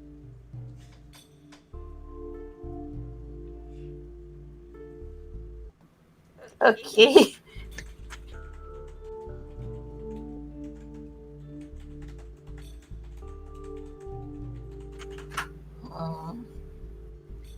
I don't suppose I can convince the GM to let me use survival for this.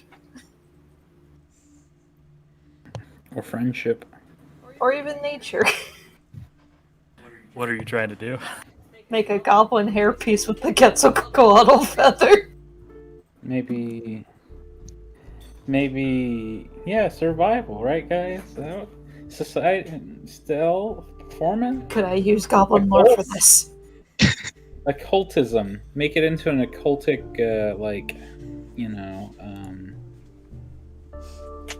Oh, that's nice. A hairpiece where you can see the souls of the damned floating out of it. I can already see those. No, you cannot use survival or goblin lore. What about occult? To Or make nature. it into a occultic, like fetish or something. I don't know. Unfortunately, even that would require an occult roll or a crafting roll. Dang. Can Philly help Gamble Japes craft it? I'm a little bit better. I got 12, not 1. Oh yeah, that's much better. That's better than mine. I have a 0. You could just direct them in what to do. Yeah.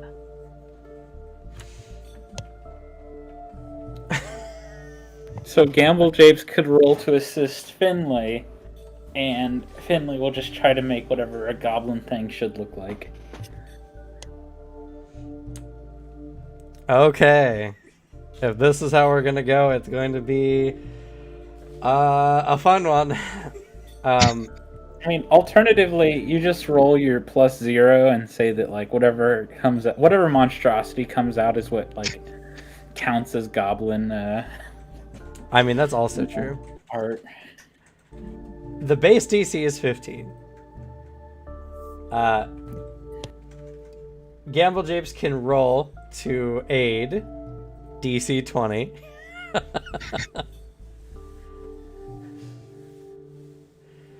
And Finley can make the charm, but the DC will increase to 17 since Finley doesn't know goblin-y stuff. Personally. True. Could But Gamble Japes roll Goblin lore to aid? To just tell them how to do it? Or like what should be included? Yeah, for an aid check, sure. Goblin lore I think would fit. All right, then here goes. All right, go ahead. Make a goblin lore aid check. Okay. Solid. Success. Finley. That's a +2. Or no, +1. So the DC is only 16. On your craft roll. Solid. Okay. It looks good enough for you, Gamble Japes. In fact, compared to other goblin crafts, honestly, this has a level of eloquence that you're just not used to. Because Gammy at some point has shown up during this entire week, asked for Gammy's approval of what she thinks of how it looks. Unfortunately, Gammy does not show up. They've been ordered, and they cannot go against their order. Yep. Gammy, get over here! Nothing happens. Does Gammy have to hear Yes. the order? Give a no. command Yeah, is go an find- auditory effect. You have to go find Gammy. Gammy could be anywhere along the riverbank. Literally anywhere. You said we'll find them. All they have to be is somewhere next to the river hunting. Oh no. I don't think Cameron would be that mean, but technically that could be anywhere along this. Not that river. This Oh. river. Oh, okay. Granted, that stretch right there is still, I think, like 100 miles. Woof. Gamble Japes did point to the forested area nearby. We'll see. But you made something that looks good, anyway. Okay. It'll take 4 of your combined downtime days. That's fine. Oh, you were gone, Devin. We were talking about our like kind of idea for a mission here. Oh well. Remember the whole thing about the people here, like, you know, having artifacts and stuff that could be good to fight like evil and stuff. Mm-hmm. So we were like, oh yeah, maybe we could get in with like some of the nobles and like get them to sponsor us, basically give us, you know, some help with defeating the great evil. And then we were like, also I had some good knowledge on the Queen about them being kind of like strong-willed and like, you know, possibly due to their nature, if we impress them, they might actually even be willing to support us themselves. Yeah, I remember that. So, it's gonna. Cameron said it's gonna require diplomacy checks. I see. I have a +8, so I'll be leading it. You want Brayden to make the diplomacy check, I'm guessing. Yeah. Also, depending on, you know, what happens, this could extend our stay here beyond, like, you know, downtime, since it could very well be a quest or something. Yeah. And like Brayden said, if you guys ever need more time, and if we do need more time in an area, he's able to provide. Alright, so if I have to do anything, it'll probably push us over, because I've used my time on crafting. All right. So I'm trying to build connections with a diplomacy check, yeah? Yeah, before we get into that, since that's kind of like the main story quest here, let's finish off any other downtime day stuff before we do that. So, Anyone else have anything else non-story related downtime day activities? Gamble Jeeps has to drop off the hairpiece with Kyoko. Okay. Knocks on Kyoko's door. Opens it. Just holds up the hairpiece. Just like immediate smile on her face. Oh, this is lovely. Thank you so much. Sorry it took so long. That's all right. It was worth it. She just nods and walks back. Go to close his mirror, put it in. Okay, any other activities?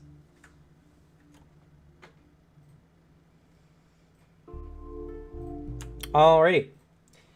So, first let's establish what is your goal for your group?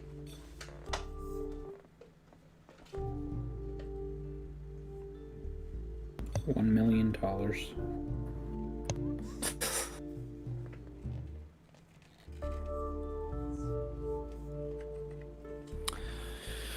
Well, if I understand correct, the main goal is to potentially get magical items for combating evil, and maybe if we're lucky, getting sponsored by the queen here by doing deeds of helping out the city.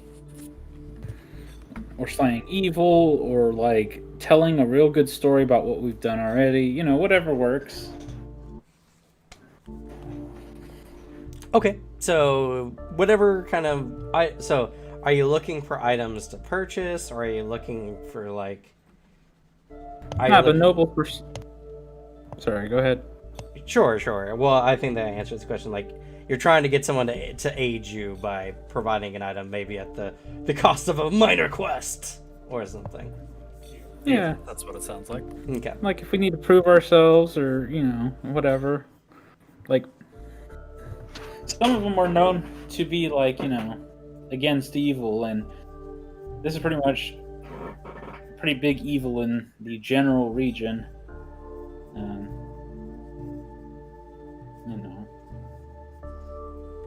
All right. So that being the case, you're looking for either nobility. Well, you're looking for nobility no matter what you do. Either getting in contact with the queen or such. So which do you want to just pursue a random noble first, or do you want to pursue getting an audience with the queen first? My personal thought on it is, if we do something for a noble first, we'll actually have something to show for the queen. But what does everyone else think? I think that's a good idea. Go for the noble first. Sounds reasonable.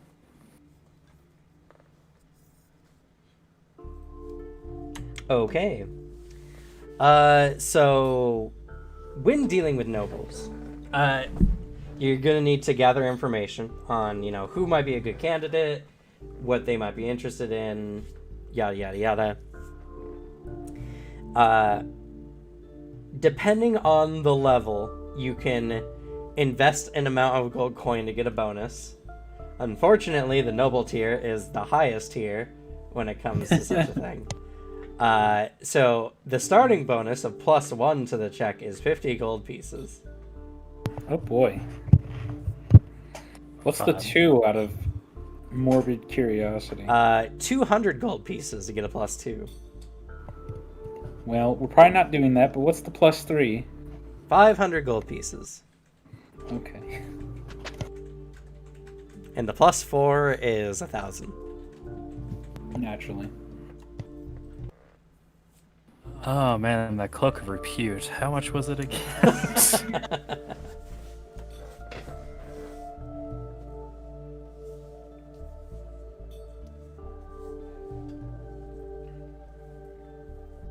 All right. And what DC are we looking at, do you think?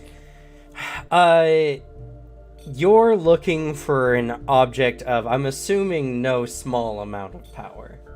Not something you can't normally buy. Fair. That being the case, the DC you're looking for is going to be a DC 27. Okay. Feasible.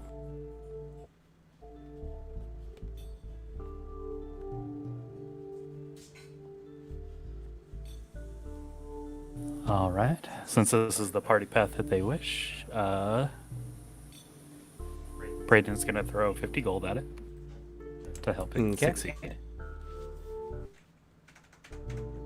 It was 200 for the +2? Correct. I'll throw in 150. Oh God. Are there Okay. be multiple checks? You could hold them for something else. There could be. It depends on your guys' how you can go about doing it. Oh, well, yeah, +2's nice. All right. Let's do it the old college try. All right, go ahead and make a diplomacy check. 33. 33. Pretty good. All right, that was a good roll too. Unfortunately, you needed a 67. So you crit fail. So, going around and asking around town, you decide to make the effort, and you go and you buy like a nice set of like really nice wine from Brevoy. You buy like 2 100 gold bottle wines. And looking around, you kind of know the general circles and such. You know that a lot of nobles are hard to, like approach in a standard situation. So, asking around town, you get information on like a particularly nice establishment you can go to. Like, it's kind of like a country club kind of deal.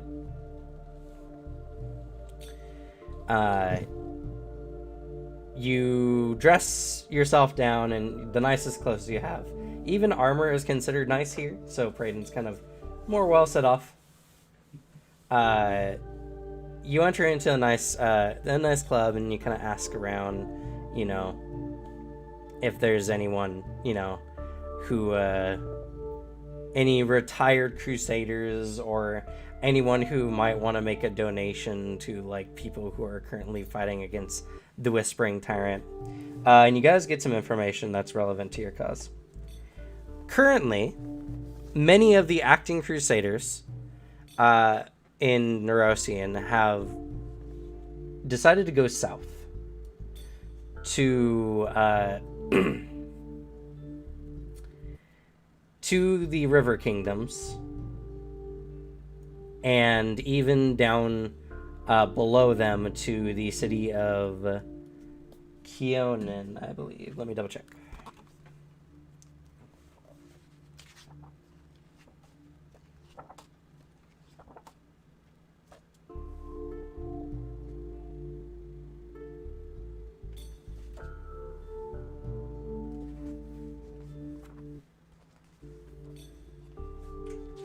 Oh, before I forget, we should also sell off the cold iron half plate, the cold iron longsword, and the cold iron shield.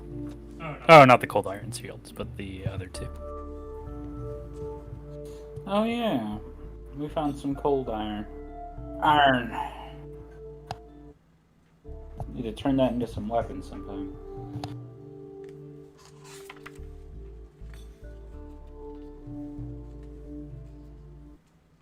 Preferably when I'm not broke.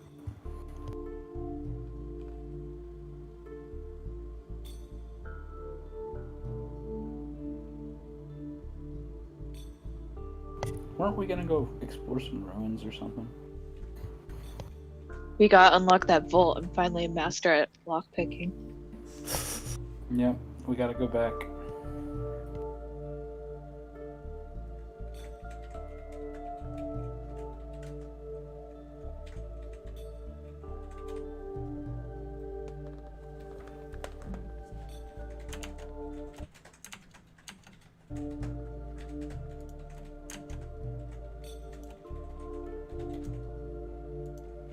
1 second.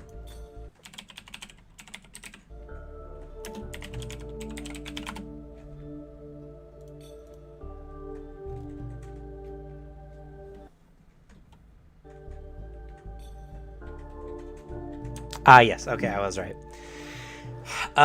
Many of the Crusaders have started to move towards the region of Kionen, which is further south on the map, below the Broken Lands, in the second largest settlement known as Greengold. Greengold is a popular port city just off of Lake Incarthen, and it has a much larger population of humans in an otherwise elven-dominated region. Many Crusaders have been, many Crusaders after the 5th Crusade, still seeking glory, still seeking to eliminate evil from this world in the name of Amadea, have moved in that direction. Though you do hear that there are some individuals who have grown too old to continue their crusades, despite the will and fervor to do so.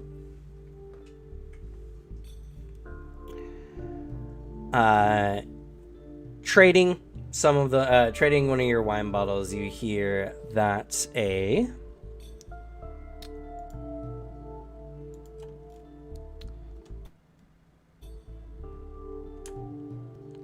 let's see here.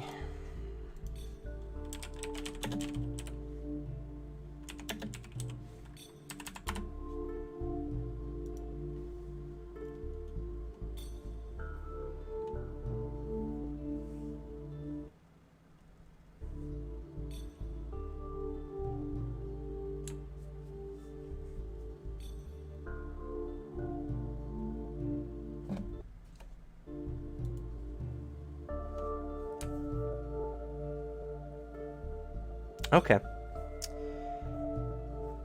You hear a Keegan desk.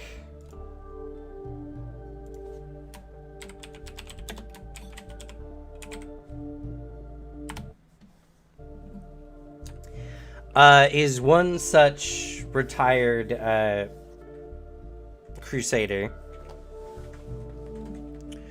who fought alongside Queen Galfrey herself during the final push against the demons that were left behind after the world wound was closed.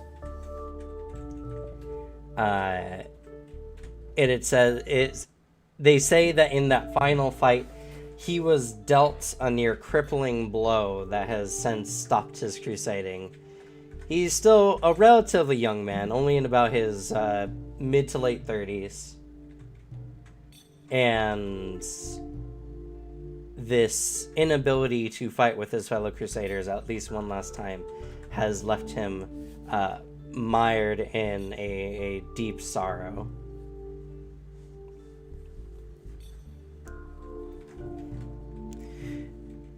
Chances are someone who made it so deep into demon territory and with such a prestigious amount of accolades during the 5th Mendevian Crusade would likely have some powerful artifacts at his side, or at least magical items of significant value.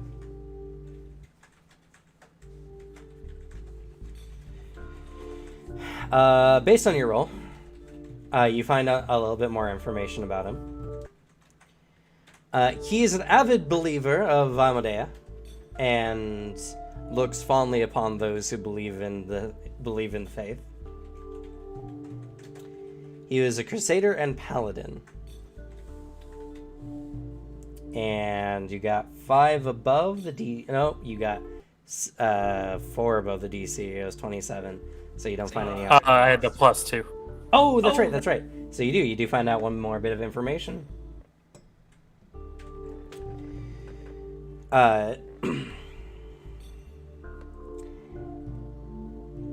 Well, in this sorrow, he has been searching for any methods of curing his disability. Those who could allow him to fight one last time amongst his fellow comrades would gain even more of his good graces. If only we knew a really good doctor. Ouch. Somebody that we've witnessed bring people back from the dead, practically. Miracle worker. Well, as such, he is found in... his villa is near the battle district. And you're given, with some extra, aid from your wine that you've purchased, the individual that you're talking to spills the beans about what his home looks like and its general approximation. With this amount of information, you believe that it wouldn't take you too much time to locate his estate.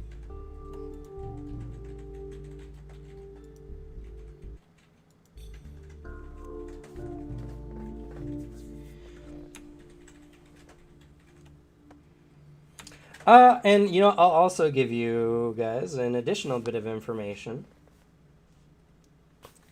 It wasn't quite what you asked, but I think it's relevant.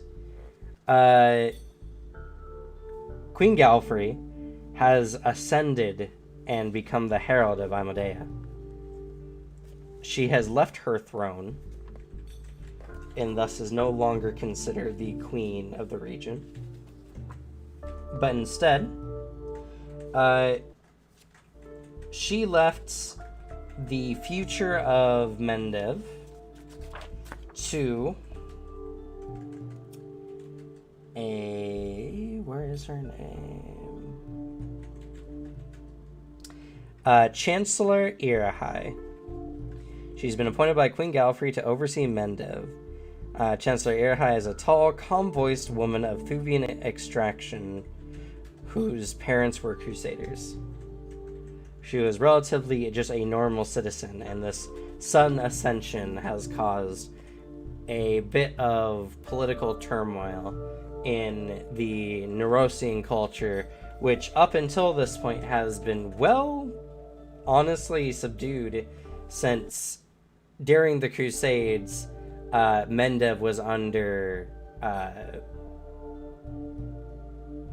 military law. Now that that's no longer a thing, the nobles who have been silenced for well over a century are coming back, and Neurosians in a lot of political turmoil due to this. And what was the name of the individual, sorry?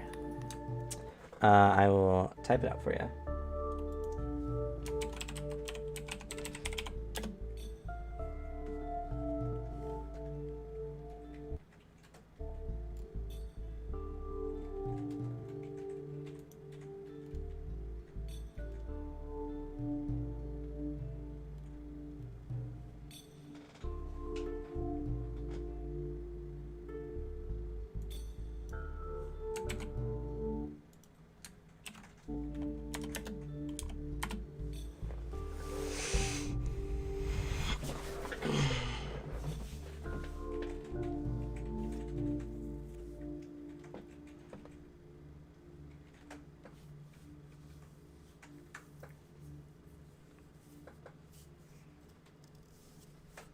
Thank you.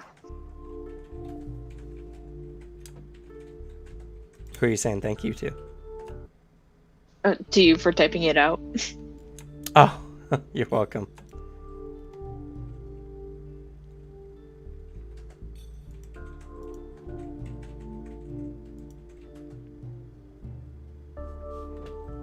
And we have hit the 2-hour mark. Do we need to call for a bathroom break?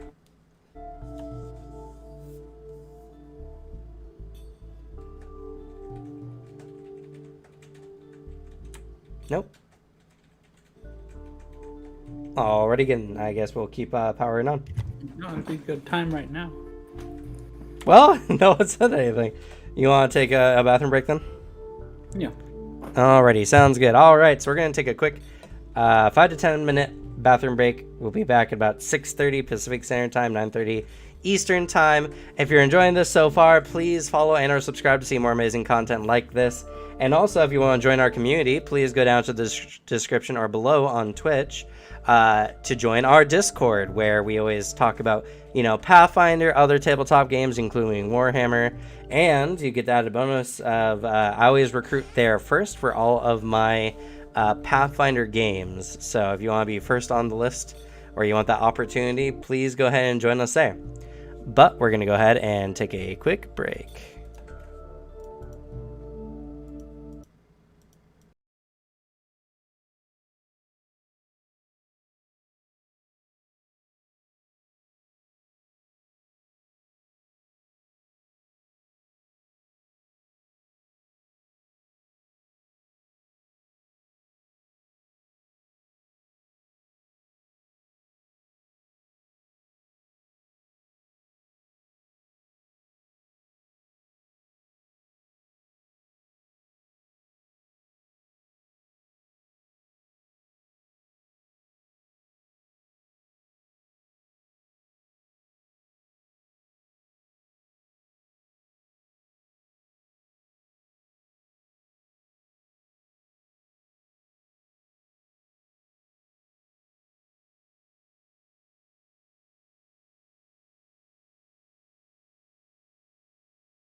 All right, we are live.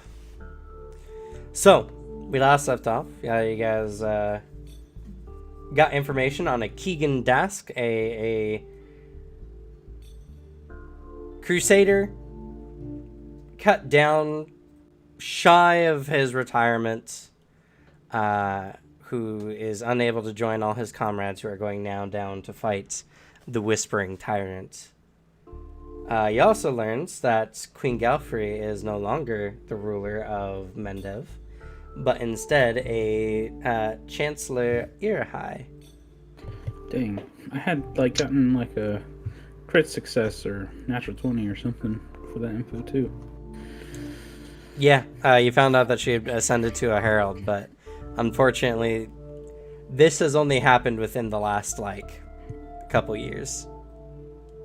Dang. Happened about 2 or 3 years ago. So, information has been slow to spread. And especially with the events of the Whispering Tyrant, much information has been slowed down significantly due to that event, at least in this part of Easton. But regardless, you guys have that information now. And honestly, it's more in your favor, as it seems that this new ruler, as it were, is suffering from the growing pains of a nation no longer suppressed by militaristic rule.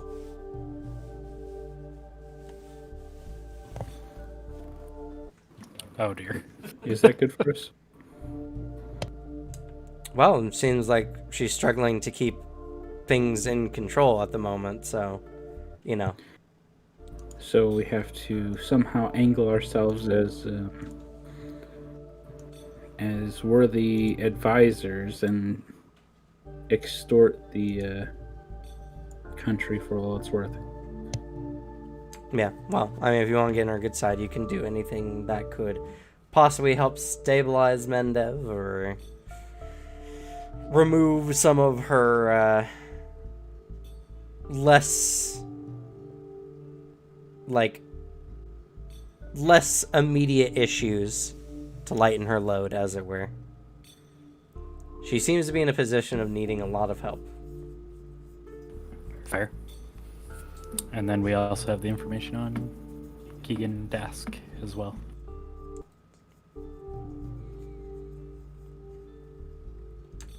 So, with this new information, you need to try to find a way to meet Mr. Datsk.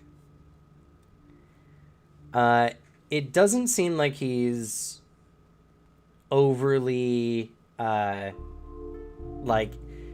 business noble, but a noble instead due to, military, oh goodness, what's it called? He gains rapport. Kind of. He gains his nobility as a reward for his aid in the Mendevian, or the 5th Mendevian Crusade. Which means he was probably given a house, a large sum of money, and, the privileges of being a noble.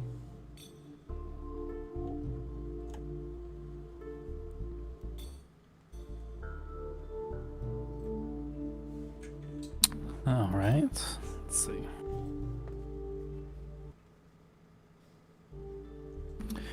Well, I guess I don't suppose anybody knows how to cure a disability offhand, do they?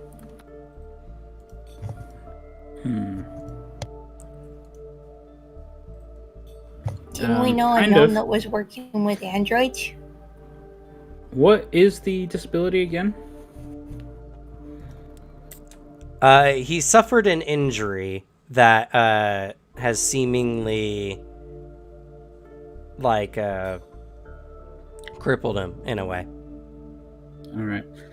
Well, technically, Oh no. Took an arrow to the knee. we do have something for that already. That's probably not what happened either. No, he was slashed by probably a level 10 plus demon, and his spine was injured. I got lesser sinew shock potion. I don't think that would apply in this situation, though. We have a scroll of regeneration. Oh.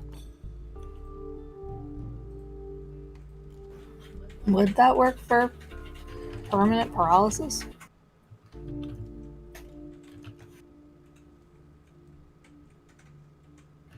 Generate.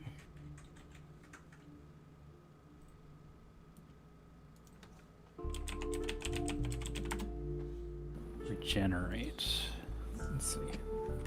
Oh, yeah, that's a 7th level spell, too.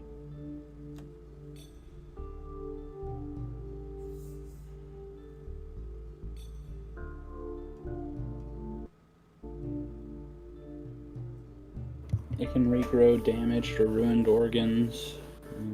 It can reattach severed body parts.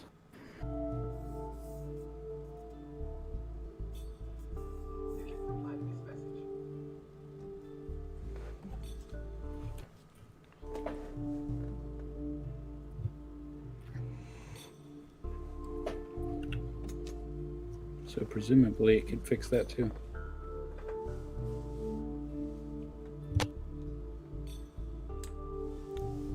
It's not a bad guess. 7th level spellcasting is rare in this world, after all. True.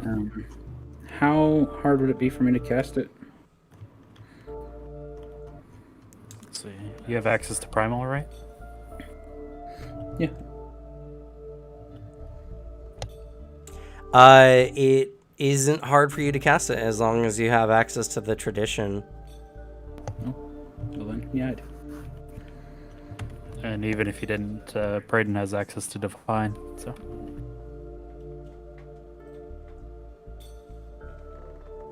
Very, very possible. Okay. I mean, we could still look around for knowledge for any other alternatives, so we don't have to spend this, only scroll we have of this that'll get us out of jail free one time. Or This even better, could be we a- could research information on to see if it would actually work for something like that, and then that way we're not doing it on a guess. I feel like I'd know if it would work or not. You feel confident that... Well, okay. So, speaking game terms, if he was, say, like, enfeebled or clumsy, like, 4 or whatever, it doesn't technically remove those effects. But I'll say for story purposes, this is a significant chance of working.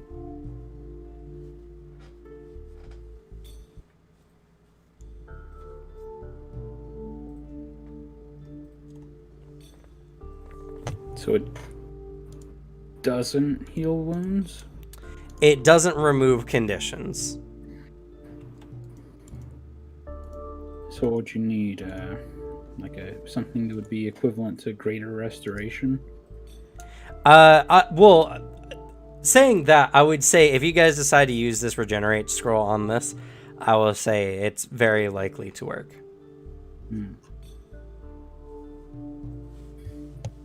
Because this would be a level of healing not accessible to Neurosian innately. Not many regions could produce a spell effect of this level. Only places like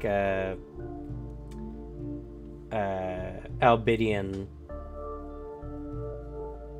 or the Magambia, maybe.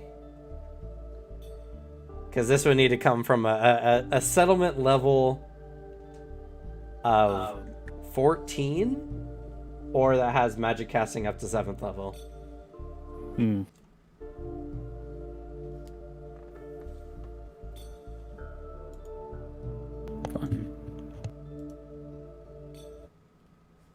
And sorry, not Alvidian, Absalom. And Right. there's only I could probably only think of not even a handful of places with that level of spell casting.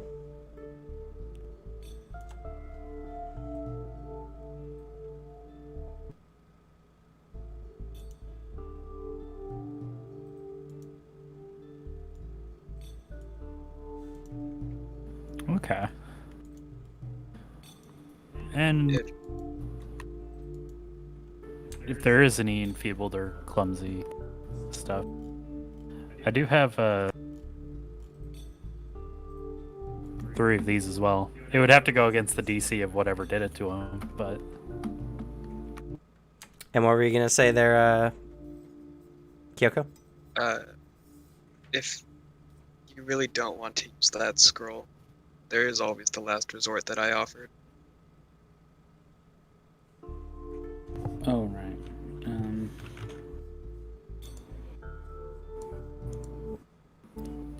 and what last resort was that?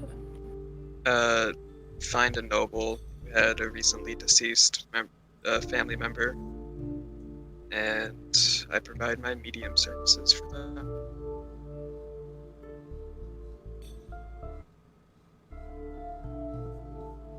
Granted, haven't done it 17 years, so the theatrics of it might be a little rusty on. Oh. Well, would that serum shock, sinew shock serum work? It depends on how powerful the demon was that injured him in the first place. True. How powerful was the demon? It's hard to say. You don't know. This would be more. I was more offering this if like there's any lingering effects besides the that the scroll couldn't get rid of. But it is a lesser one, which is kind of like the bottom of the barrel for these. Yeah, he probably would have tried that too. True. It would be within Mendev's wheelhouse. Or Neurosian's wheelhouse, I guess, technically speaking. Both, by definition, but yeah.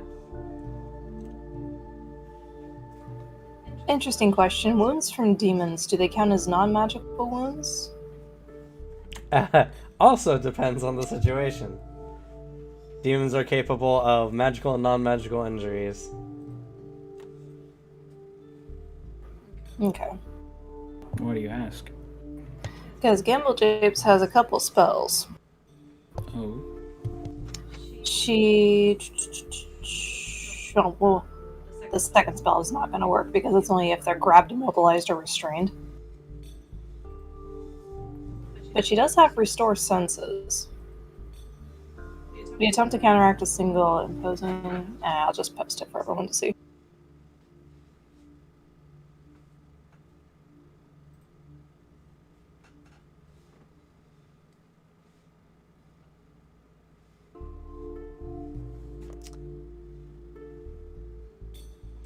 That only restores vision or hearing. Who knows? We restore him. It may make him deaf. We don't know. Maybe. And what was the effects that Kyoko's Soothing Mist was able to take care of? Was Only that just poisons and disease? all like persistent damage. Oh, okay. Though not positive, only persistent negative.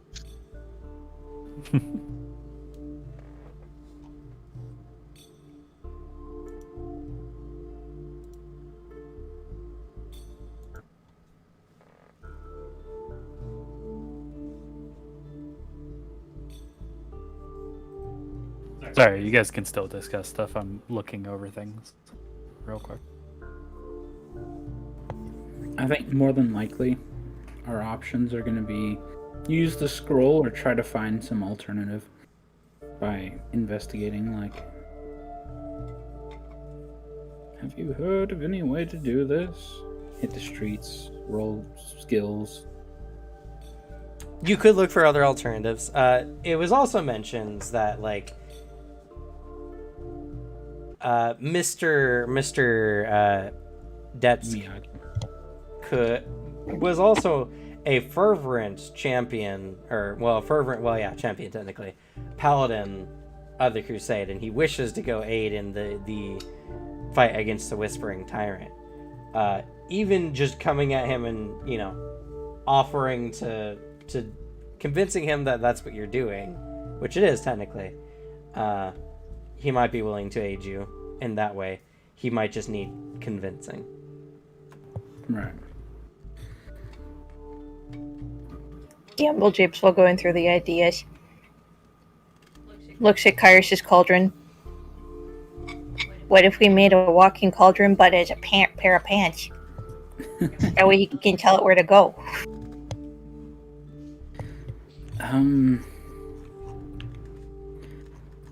Well, the walking cauldron has some limitations, but I understand where you're coming from. I mean, I might be able to design something like that. It'd probably require much more gold than I have. He pulls out his 2 gold.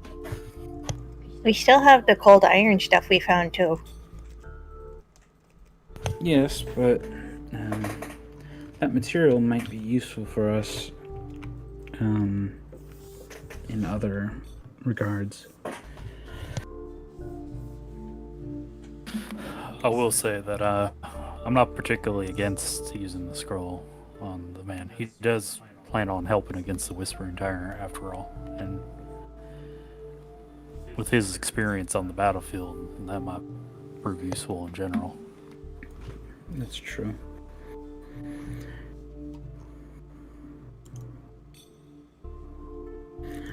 Well, maybe we should, if we're wanting to use the scroll, we should probably talk with him,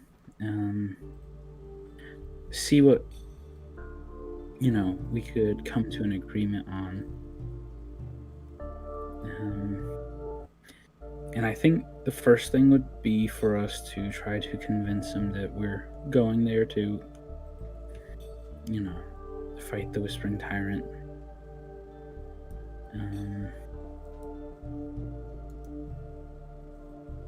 Before revealing that we have a scroll that can help him. If we can get him to like us and believe in our cause beforehand, we can probably convince him to give more to the cause in exchange as well.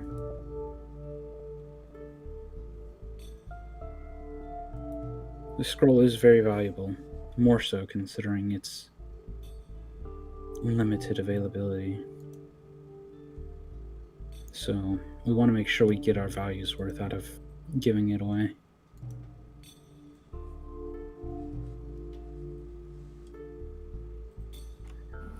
If that is how you feel about it, you can most certainly try to push for it.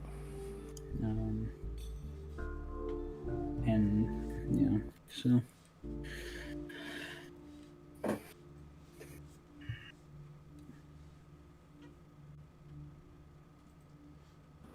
how about the rest of you? What do y'all think? I think that's a pretty good idea. Might as well get our money's worth before. Yeah. I agree.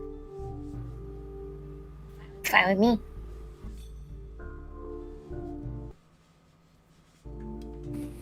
All right. I'll try to set up a meeting. good luck.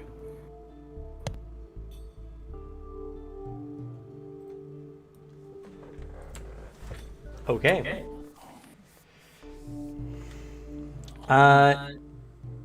Trying to set up a meeting, you search for any contacts this individual might have that may be more accessible. This will be another DC 27 diplomacy check, the same gifting / bribing rules apply. So 50 for +1, 200 for +2.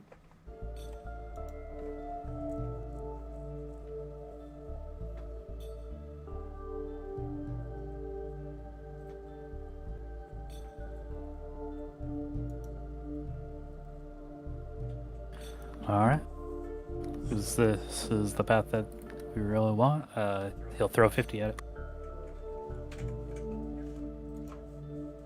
I'll throw 30. We would need another 120 to make it 2. Or Otherwise, Finley you can could just reduce 30. Braden's cost by 30. Yeah. I can throw in 120. Ooh. All right, if you do that, that'll be a +2 bonus.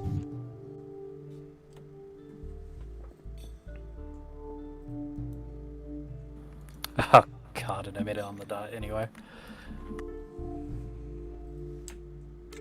Better safe than sorry, I suppose.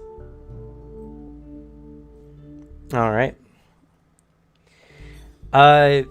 Going around the battle quarter, you do see that the city still has some probably newer crusaders, ones who have not gone out and stick around to fight the remaining demons of the Sakara Sky. You kind of ask around a bit. You kind of go out buying maybe like a particular like golden idol, or maybe some kind of, you know, like symbology of Amadea, you know, something that a paladin would really like. Going out and about, you offer for anyone who is willing to set you up an appointment successfully with the individual in question. And after trying around a bit, you manage to get someone who knows him loosely. He was the commander at the time of this guy's like contingent, and while many of them were held back to defend Rosian in case their final raid on the Sakara or on the World Wound was not successful,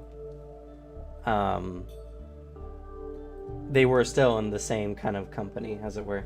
And so upon doing this and getting involved, you have set up an appointment to meet Mr. Keegan Datsk. All right. How many days do we have till the appointment?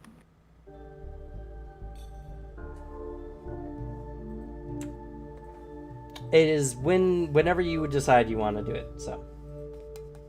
All right. But just finding out all this information and everything you've done so far has taken only 2 days.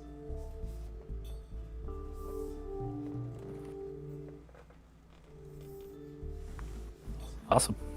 Still have 6 days of downtime left. Just kidding.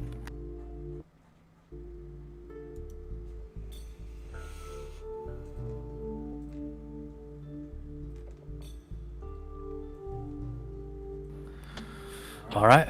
Well, we have the meeting established. It was a little pricey, but we got there. I hope it's worth it.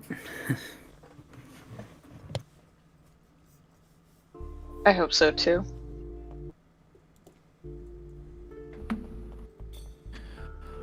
Now, before we go to this meeting, is there anything else that we need to handle before doing so? No, I'm good. Oh, I gotta go find Gammy, but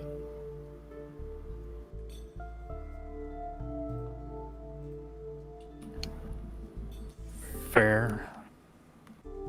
I mean, she's armed now, which is a little unsettling, but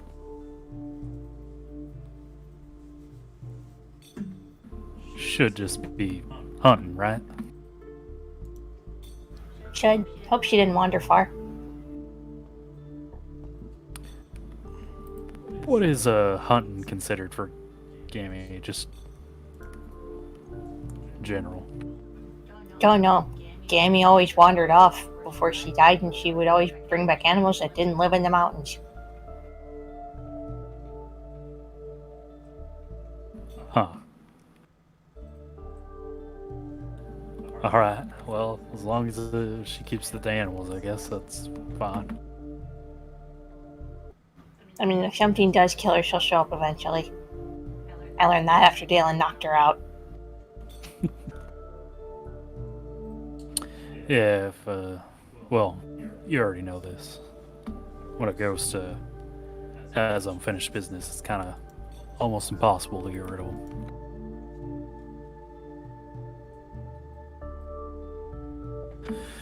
Alright, though. But, everybody get cleaned up, put on your best, and, we'll go to meet them in the morning.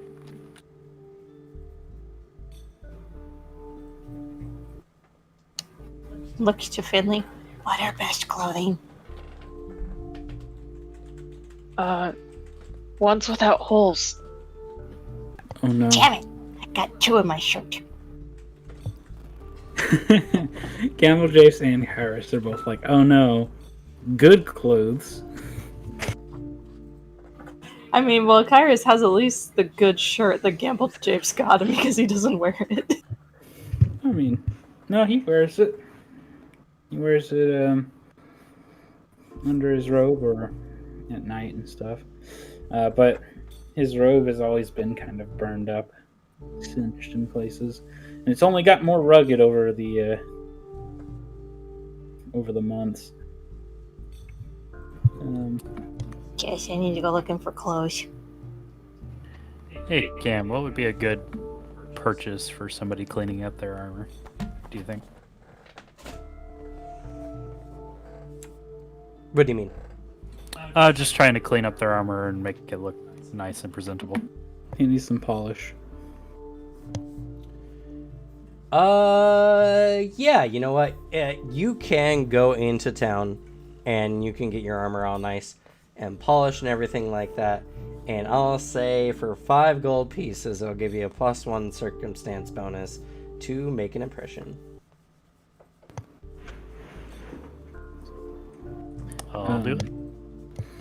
Kyrus will do some soul searching, and then finally go to his room, take off his robe,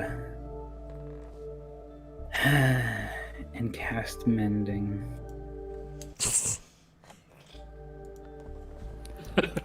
Gamble Japes goes out to a tailor and walks into the children's section. Oh, don't forget your yellow sweater. Oh, I mean, yeah, I have it, but his robe was a nice robe that he got off a dead person. Oh. But he just never restored it from the damage that the dead person had taken. So it was already really rugged, plus all the damage he's taken just in general.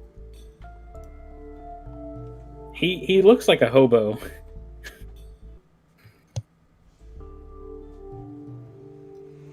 He always has. It's never changed. Gamble Japes comes back with her package of a shirt. It's got this giant ruffled collar. She does not look happy about that.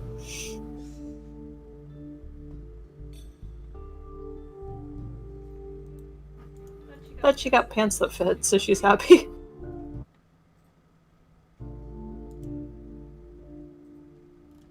All right, going out and buying high fine fashion is going to cost 55 gold pieces. She spends it.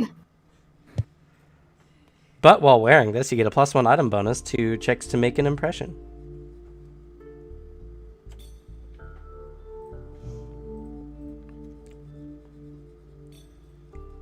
Okay, that's gonna be one set of high fashion clothing to add to the inventory.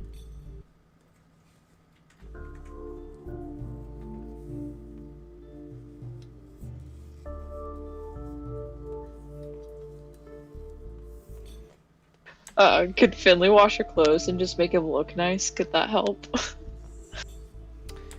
You can, aesthetically. It will add no bonuses. I do that as well. Sounds good. Same here. Sounds good.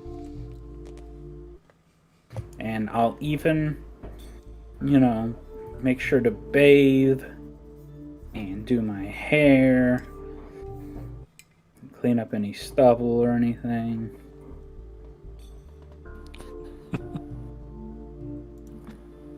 Not Sorry, that just the Kairos can thought- grow a good beard or anything. Just the thought of Kairos like taking a knife and like doing the rugged like beard trimming. It's funny to me. It's got a bunch of nicks everywhere. No.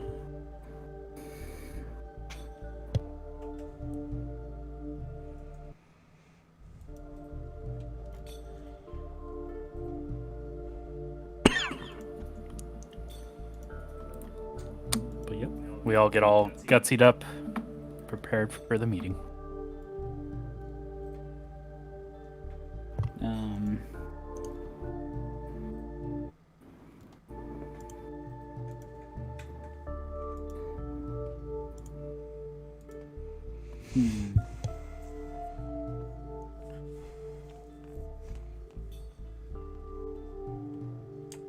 All right. That's night. Finley, you have an interesting dream. Oh. Oh no. Oh well.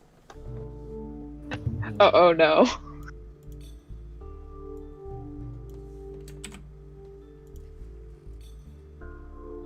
One second here.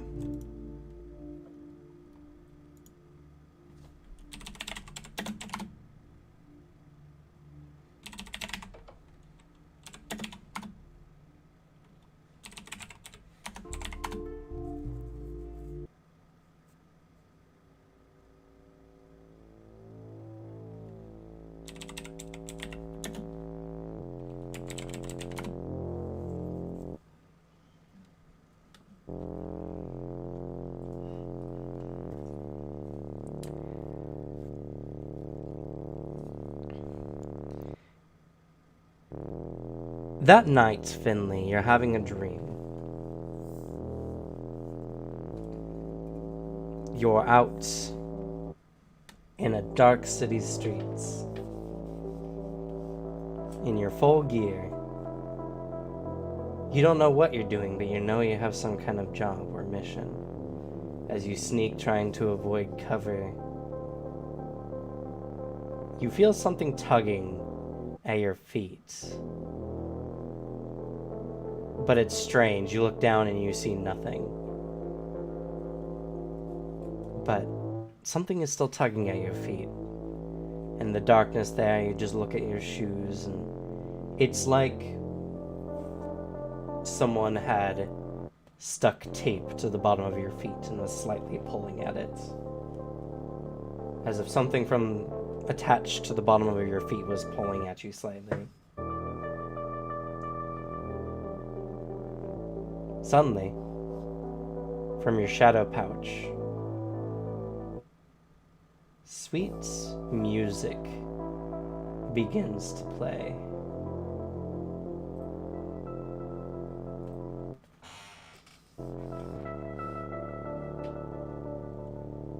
And you are stricken with an inexplicable urge to dance. Almost beyond your control, your body begins to move against your will. And as you begin to dance, twirl, and step, you feel liberated, as if the world couldn't hold you down. And as you move through, you begin to dance, and your body begins to slide through walls and buildings, as if you were immaterial.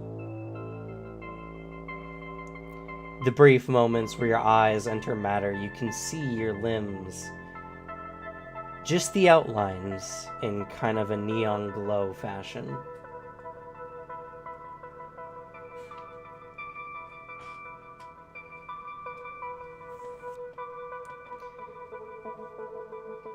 The more you dance, the more your heart beats and the more liberated you feel.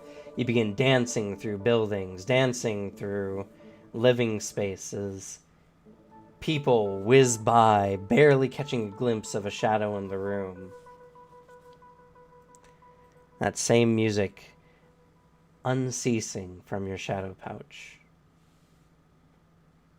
And you feel a call to the darkness.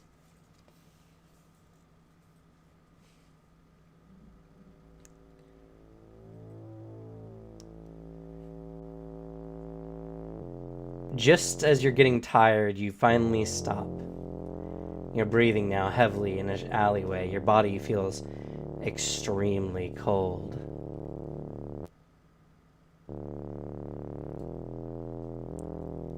Suddenly, a voice, as if someone crept up behind you and spoke into your ear, calls out,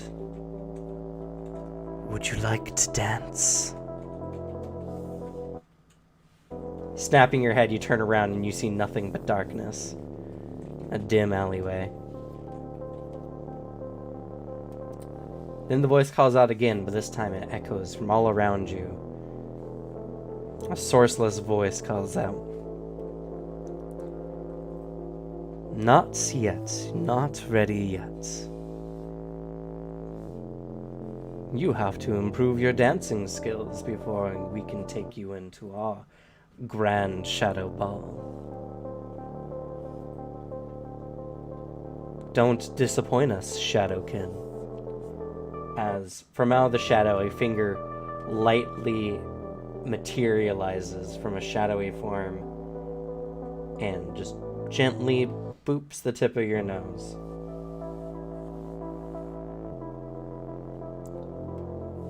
You wake up in a cold sweat. Your body feels icy to the touch. You feel a call to the darkness. And you realize that your relic has changed somewhat.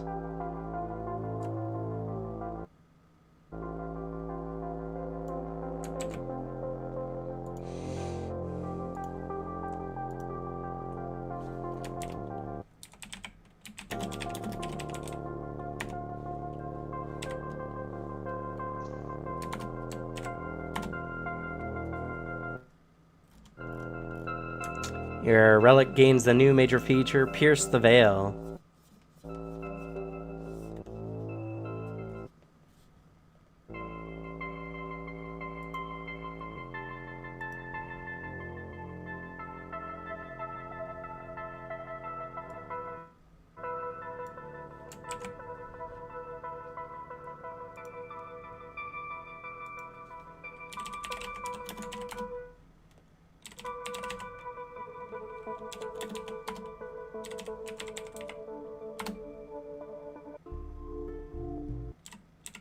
Sorry for being so quiet, I'm just writing this down a little bit.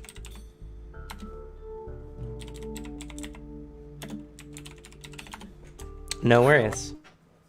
But for all those who might have a hard time reading, Pierce the Veil allows the target, while holding it, so while Finley has their pouch, they gain negative healing.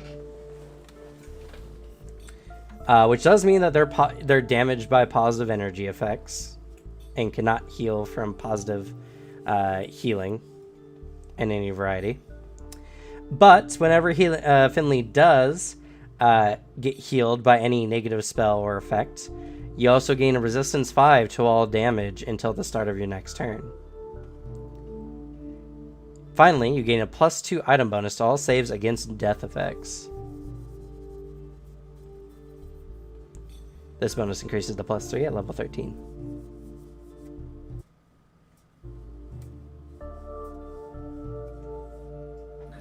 I'm afraid healing potions can no longer save you. Oh shit, I'll just shove And- him. Trade and ice healing doesn't work on you now, right? Yeah, Play on Hands will deal 24 damage to you instead. I will deal. Oh, no, I think I have to roll for it on Undead. Yeah, I will deal 5d8 to you +4 persistent positive damage. Oh shit. Thankfully, Gamble Japes has Death Glare, which causes negative damage or negative healing on the target instead. Ah, that's good. That gif is cursed, Kairos.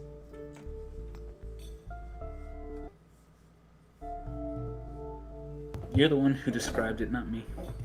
It reminds me of that one dog dancing. Kind of, yeah.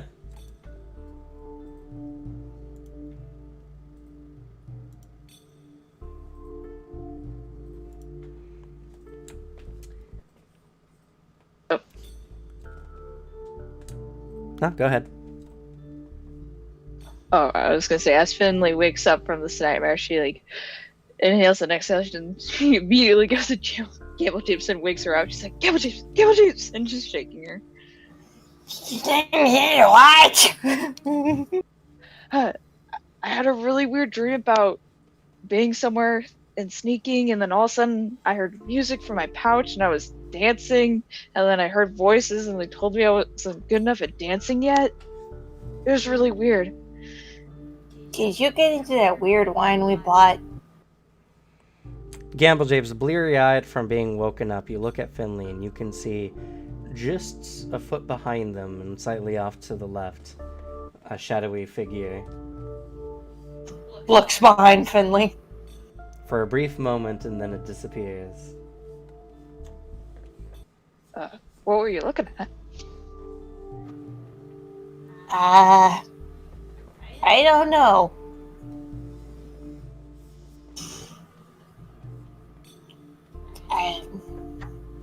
You okay? You're cold. Well, I did have that really weird dream, and one of them did boot me on the nose, which was kind of odd. What is the appeal of that? I don't understand you people. I don't understand either.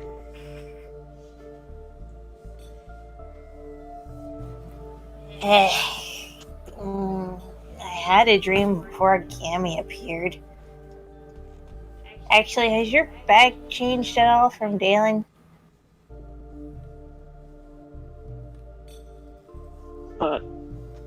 Finley checks her bag and looks at it. Where before it was a midnight black bag that you could easily lose in a dark room, now the pouch seems to constantly emanate a dark smoke that fades away a few inches from the lid. Did it do that before? No, that's definitely a new thing. Definitely. Kinda cool though. Maybe you've got a baby dragon in there. Finley checks her bag. Whatever you put in it is still there. Finley sighs. No baby dragon. Damn it. That would have been so cool. Oh, that would have been epic. Yes. It's from the bag. Why about a shadow ball?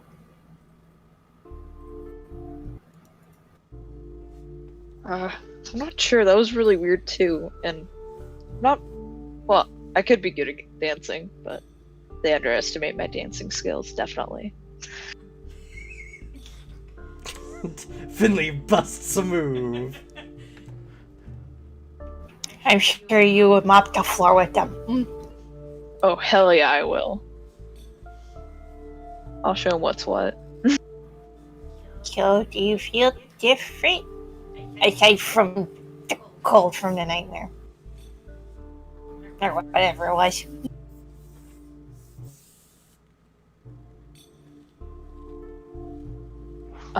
Garrett, do I feel different besides that?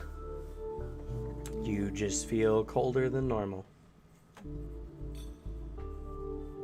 Oh, well, besides being a little cold, I feel fine. Throws the padded duvet over Finley. Maybe you need an extra blanket. Extra blankets are always nice.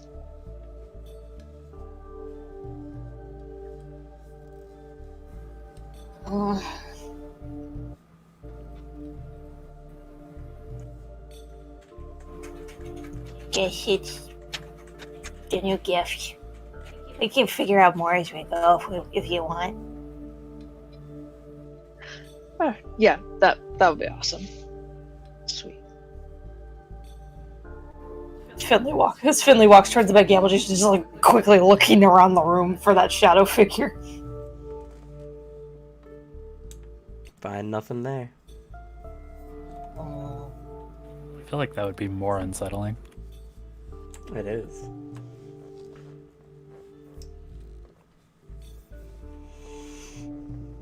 Well, regardless, y'all eventually sleep, or try to at least. Waking up that next day, you put on your good clothes, or your mended clothes, or your washed clothes,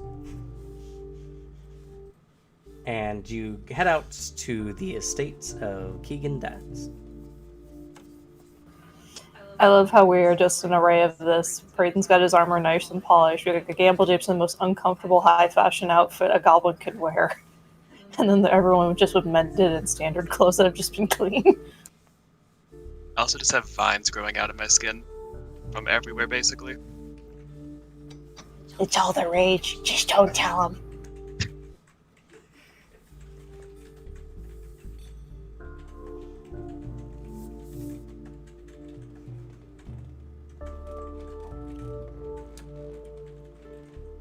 You arrive at the gates of a rather nice city manor. Not as big as a mansion, but it is a 3-story affair with probably, 10,000 square feet.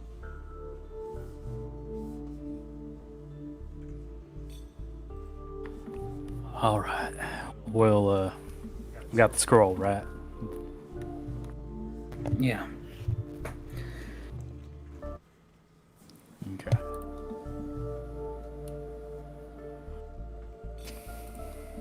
All right, let's go make ourselves known.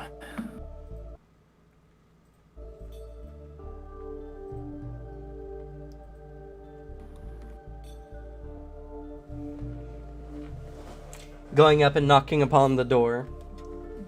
It takes a few moments before it is opened, and there, standing before you, is a man, apparently of Thuvian descent.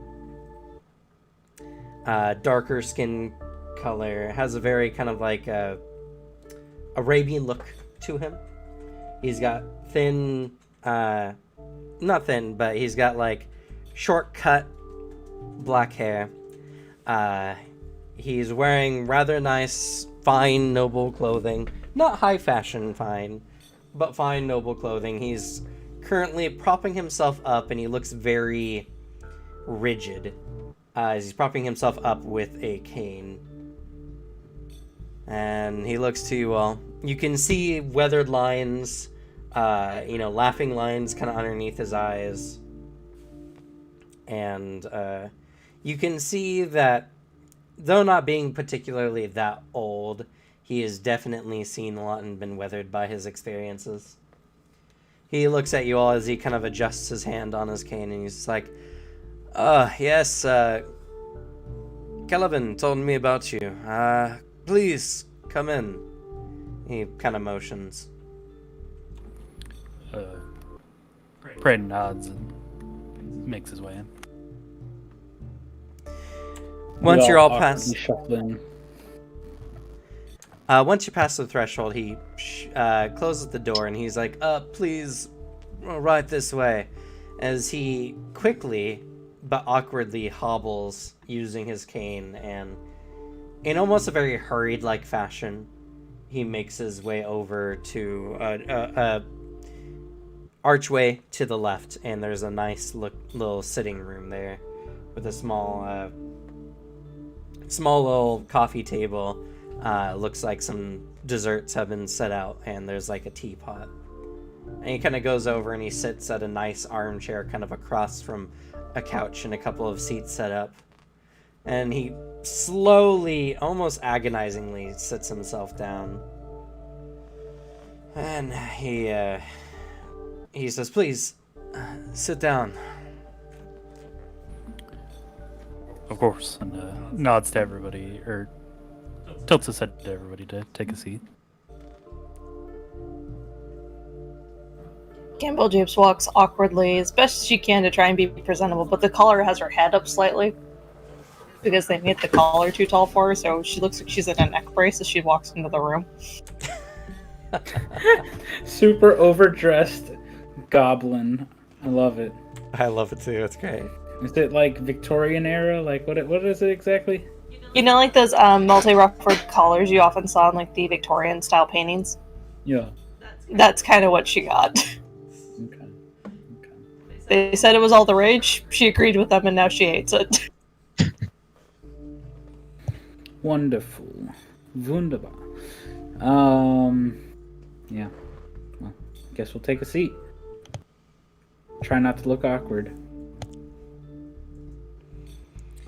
The house smells of somewhat strong potpourri. And you can look around and you see all kinds of nice paintings about paintings of crusaders and Queen Galfrey. The couch is a very nice, cushioned seat. And, sorry, someone else is going to speak. All right. Thank you for seeing us on short notice. We'd heard you might be the individual that we could come to for asking for assistance on, well, taking down the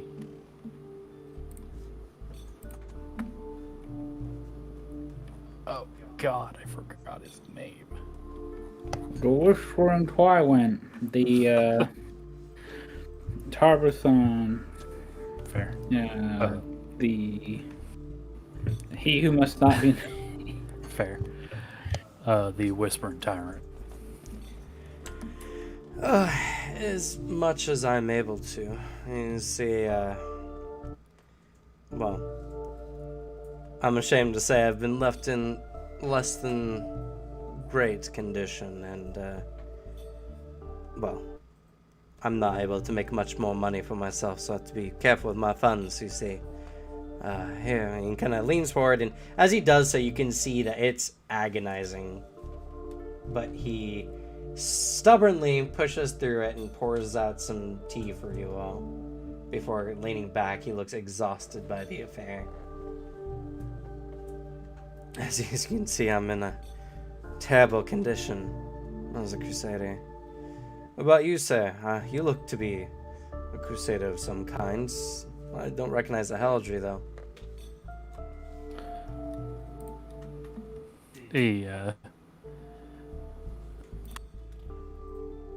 Brandon nods. It's not from around here. It's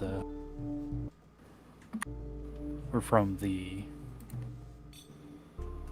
well, I'm from Lastwall. We I see. We have a personal grudge with the Whispering Tyrant, as it seems. I've heard.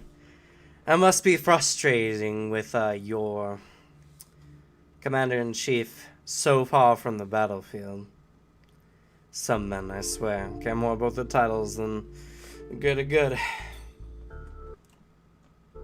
Is that a really big thing that I should be aware of? Sorry, what?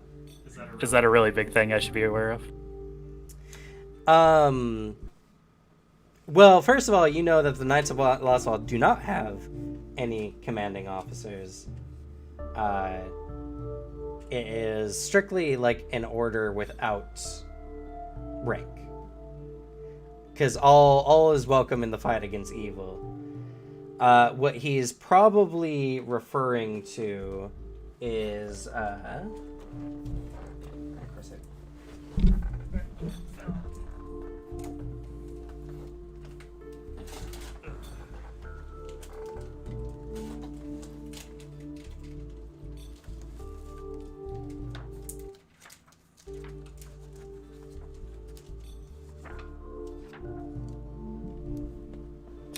Watcher Lord Ulthin II, who was the Lord of Lastwall before it fell.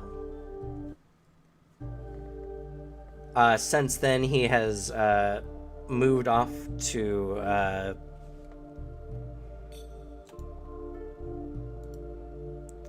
my goodness, it's because we play an anima that I keep forgetting its name. Absalom? Summoning Absalom, that one. Who's moved off to Absalom in order to aid the refugees from the Land of Dread.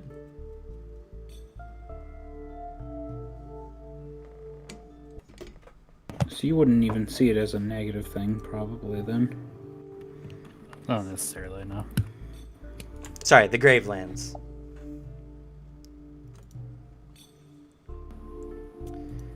Fair. I think you were getting the Eye of Dread mixed up with the Gravelands. I'm all mixed up. There's a lot, to be fair. Is this actually Pathfinder? This is Pathfinder, yes. As a... Well, not particularly. He's working in the effort to help the refugees out. I don't see much of a difference. In the end, he's choosing not to fight the battle before him.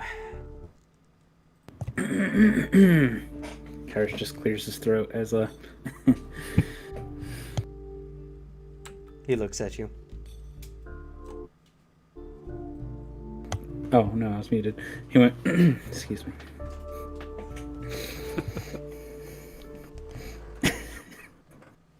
He's like, this isn't the hill for us to die on. That's the message he's trying to portray to Brayden very, well, as subtle as he can be. Fair. Well, in any regard, we were hoping to find your support, and as for the injury that you sustained, we think we may have found a way of helping out with it at very least. Going straight into Oh, really? He seems to immediately change from the very rigid kind of trying to be as proud as he can in his current state to a lot more relaxed and somewhat desperate. We've come across a scroll that from my friend here could probably put a little bit more information on the table about it. Yes, I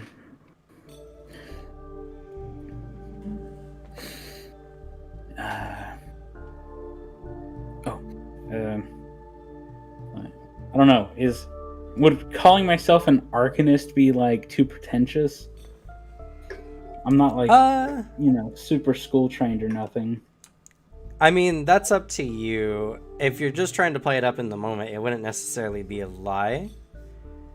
But if your character feels that that's a little haughty, that's on you. Okay.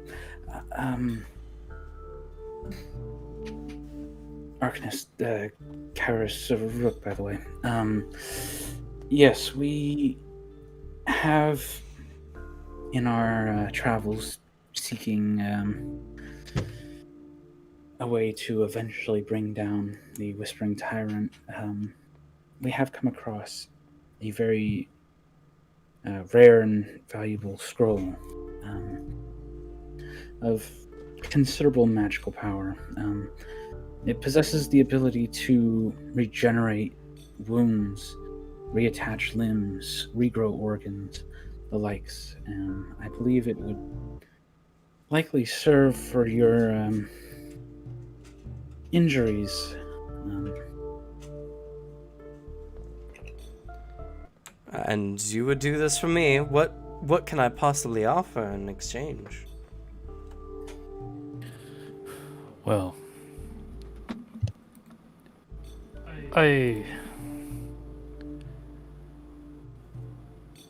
magical weapon to fight evil couldn't hurt. Though we'd also be all right with, if possible, to gain an audience with the queen herself. I understand she's We have a update on that. We have a new ruler. Chancellor herself. That's my mistake. No, I believe actually Chancellor is her name. Their name, really? Chancellor? I'm sorry, is that Chancellor Queen? Queen Chancellor? Hey, let's give some parents a break. Not everyone's great at naming their kids. What if they're a regent? They'd be Queen Regent Chancellor? I'm looking it up. 1 second.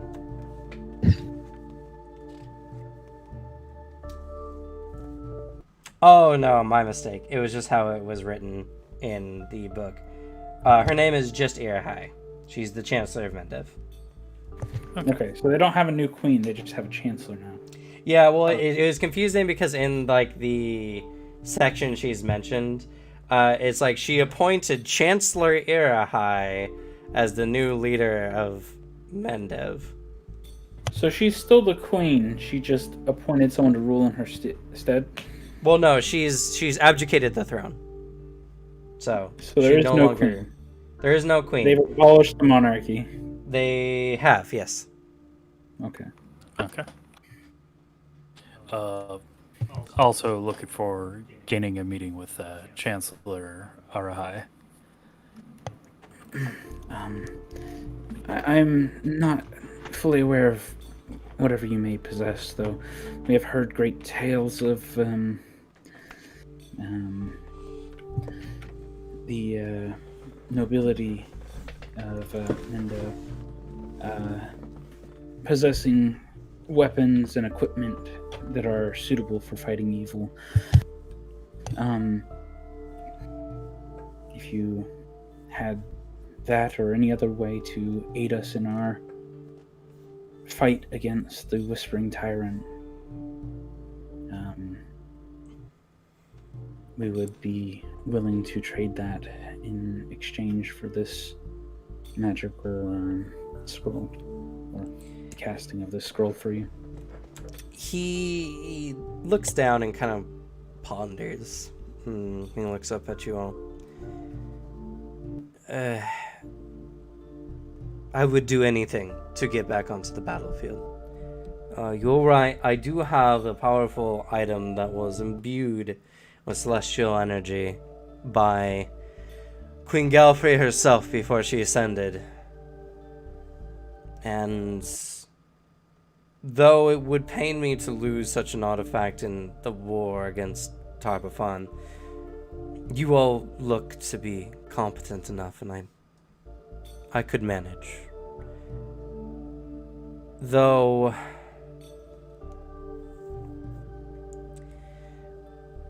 there's a possibility I could arrange a meeting with the Chancellor, of course. I would find it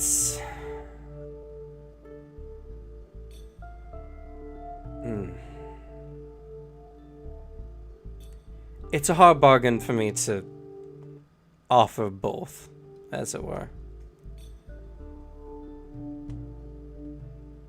I would not only be giving up an item of, significant value to me personally, and, an item blessed by the Herald herself, but I'd also be putting my reputation in line by,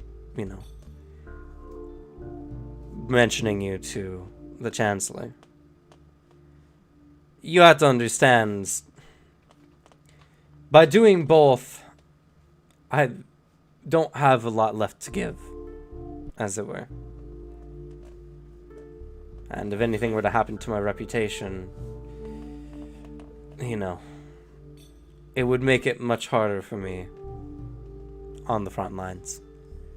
Especially with how old I am, considering, and my prior injuries. I can understand that.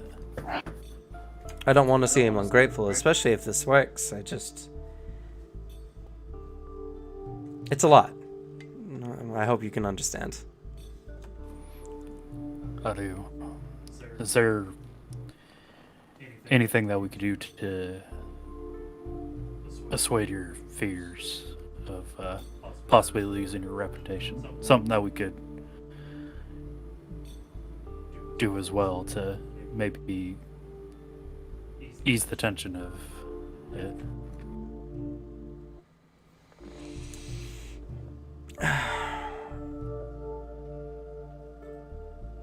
Tell me, what do you plan to request of the Chancellor?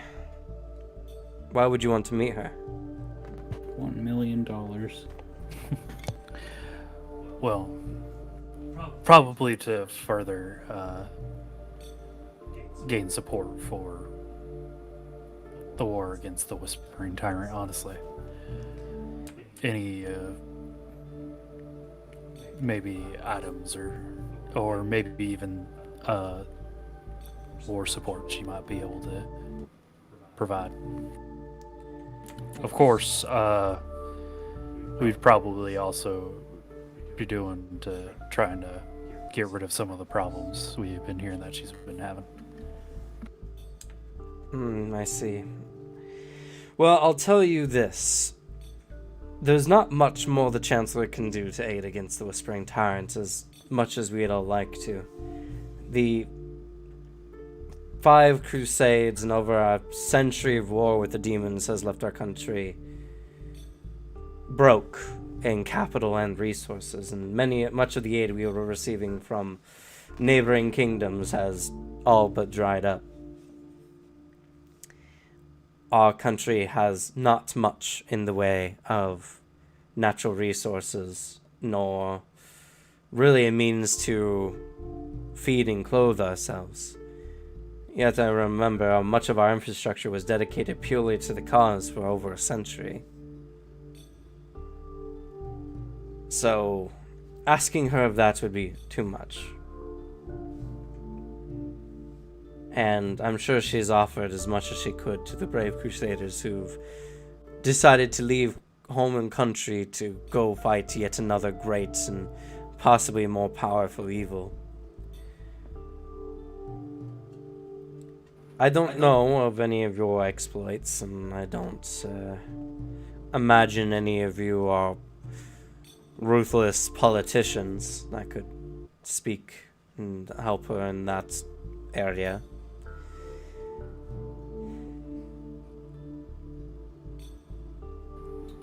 You're right. I guess it was a little short-sighted of us to think that. I mean, none of us is really a politician, I don't think. Like, looks over everybody. Well, I would never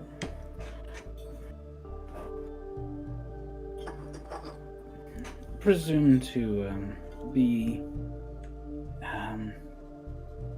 entirely knowledgeable in these matters, which I'm sure you have quite a bit of experience with yourself. We are very capable individuals, each and every one of us.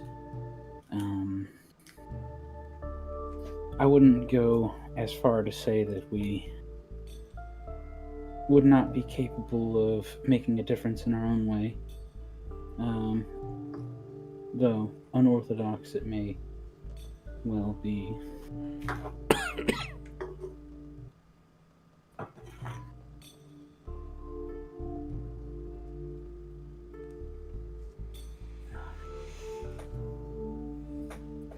He seems unsure.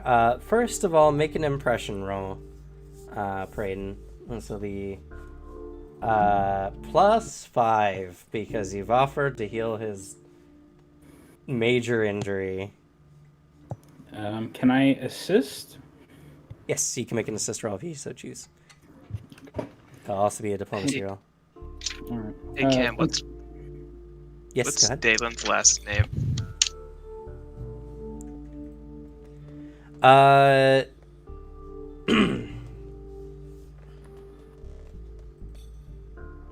That's a good question.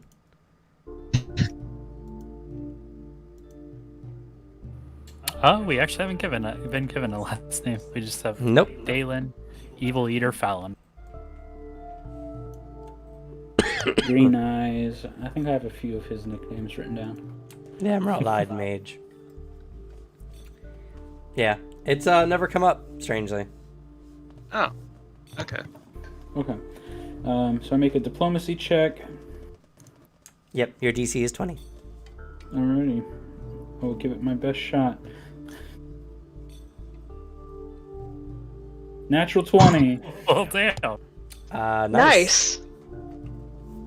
Hey, I feel like I've done okay in talking. Yeah, no, you definitely have. I was just more impressed, honestly. Yep, that makes it a +2 unless you have anything that alters it. Oh, are you a master in diplomacy?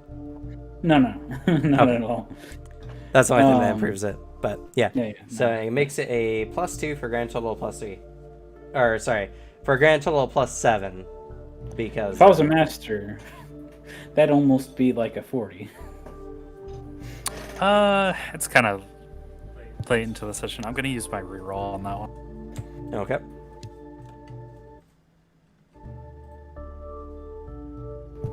I mean, it's better. So 31.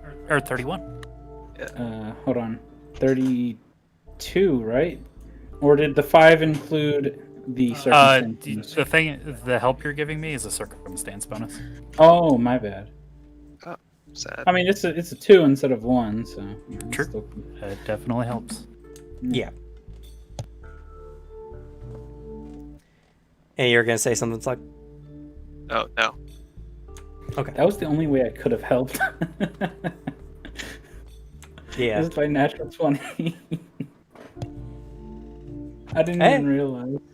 It's, that's still helped. Still worth the roll. So he seems relaxed with you. He is friendly towards you all.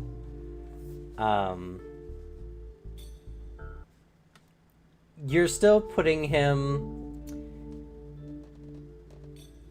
at a bit of a disadvantage because you're asking for both a item of high value personally to him and a request that may put his reputation, he does want to help you, and so the DC has been reduced. It's going to be a DC 29 diplomacy to have him offer up his aid Oh no. in both causes. All right. Failure I will will still help result in you again. getting at least one of the items. I'll help again. Unfortunately, you cannot help on this one. Why not? I talk. 33. Okay. He sits there and he mulls it over, and he says, I understand.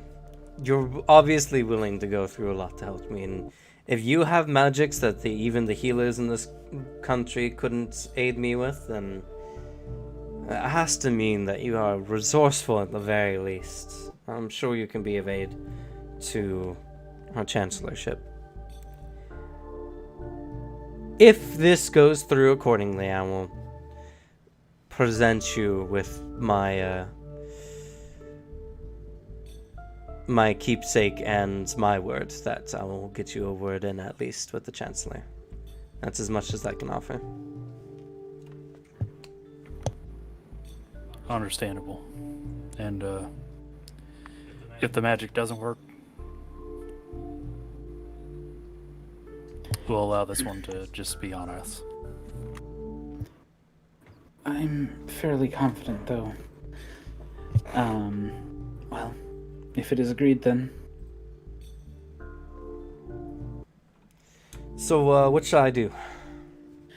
Well, if you'd like to go maybe somewhere you can lie down and I'll prepare. Okay, we can go up to my chambers upstairs. Okay. He painfully stands up and walks, this time a lot less hurriedly, to a set of stairs, and he very painfully takes every single step he can up the stairs to the second floor, where he brings you all to a very nice room, a bed with nice silky sheets, large four-poster, like cherry wood bed. He takes off his shirt, well, his like his jacket, his shirt, removes his cravat, and as he pulls it up, you all see a well-healed over at this point, but massive scar leading from the top of his left ribcage all the way down to his right hip. The scar at its widest is about 5 inches across. Damn. It was a Oof. miracle that he survived such an injury.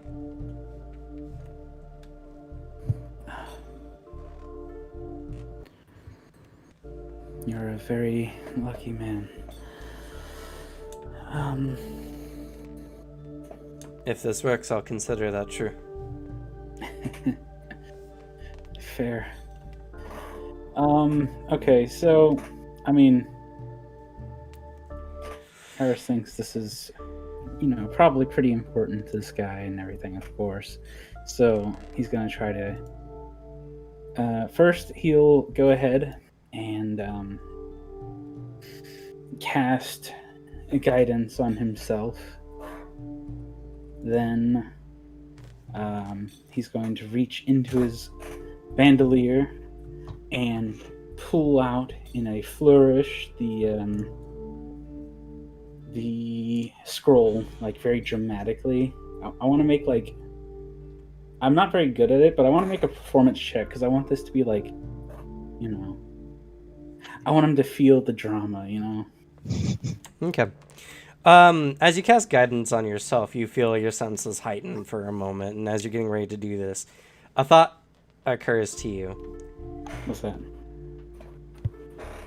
His wound is already healed. Uh-huh. This scroll has a high chance of working, and magic tends to always restore things to a state they were before whenever healing magics and such come into effect. It's why many healing magics don't leave scars. Uh-huh. You feel that someone might have to Ooh. re-sever his spine before you activate this spell. Oh no! Where's our doctor? You serious? Yes. It can regrow organs. Okay. Well, yeah, his organs are not gone. Gamble Japes, I need you to cut him in half. Gamble Japes is not here. She is downstairs. She did not go upstairs with you. Oh no. Okay. Okay. Probably So, a do you think- medical type thing. Who has a good medicine? Braden has a 14. It's either a good medicine or a great attack.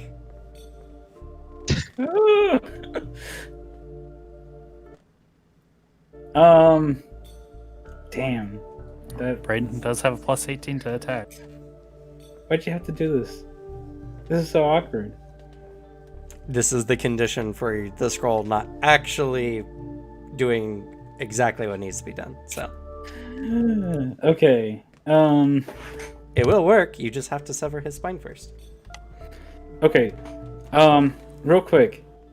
What do I think is the most efficient way to do this? Like, should we try to surgically cause an injury, like, by, like, cutting him open? Or should I have Praden, like, break him over his knee? It needs to be a slashing attack. Uh-huh. And you believe that the safest way would be medicine, because an attack that botches could possibly kill him. Okay. And does anyone have a medicine over 14 here?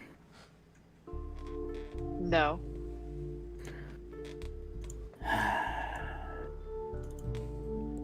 Slug, what do you have? 12. Oh, okay. Okay. Okay. Do I have any idea what the DC might be for medicine? This is a DC 28 Are you serious? or a DC 30 attack. So he has to hit a 30.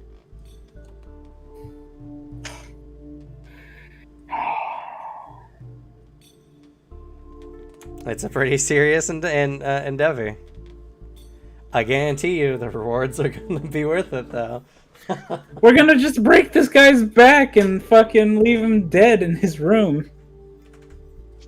You have regenerate. That's true. Look, it's Regenerate fine. will I stop have him from spare- dying. I have, yeah, that's true. So, like, I mean, is that an option? Can we just keep beating him if we fail the first time? I don't. Man, does anyone have anesthesia?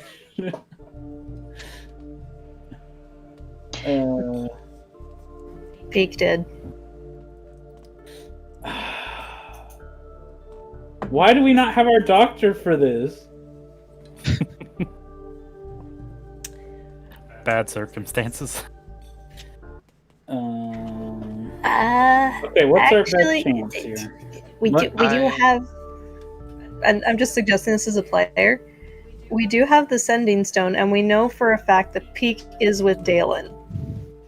True. And we know Dalen can get to us quickly if we give him the exact location we're at.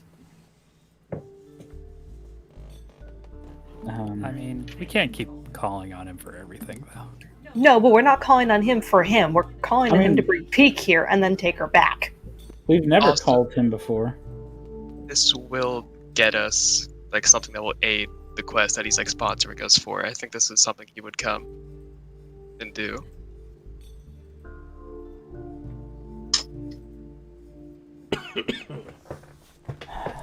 Alright, so you said a medicine 28 or an attack of 30.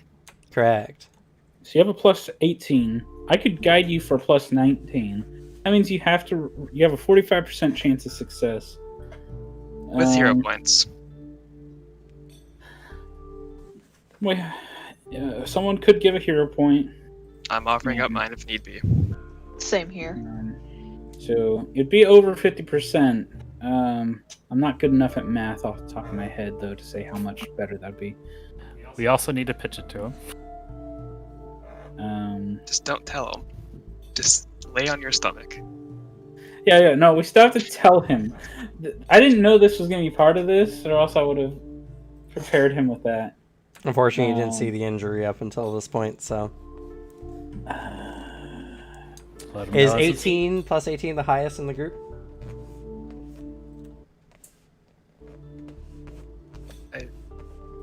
For attacks? Yep. Yeah, that's what I have. Gamble Japes has a 19 if she has an axe. No, wait, that's what the wrong one. That's a 4-way dog slicer. Never mind. She doesn't have that. So she also has an 18 as her highest. What does Finley have? Probably not as high.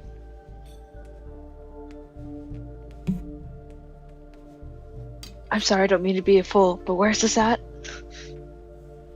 Pretty much, if you look at your weapons, down where it shows under the attack button, it will say E plus the number. Oh, 17. Or 18 with the knife.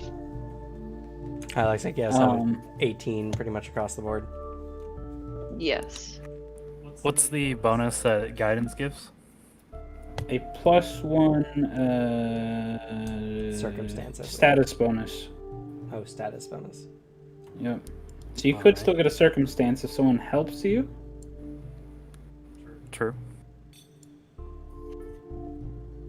Who wants which to could take the get- assist action? Which could potentially get you up to 20.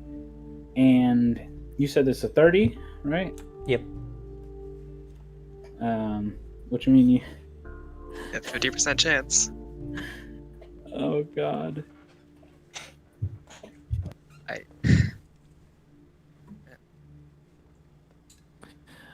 Okay. Should we just get peek in here? Well, first, Karis has to let us know what's going on. Okay.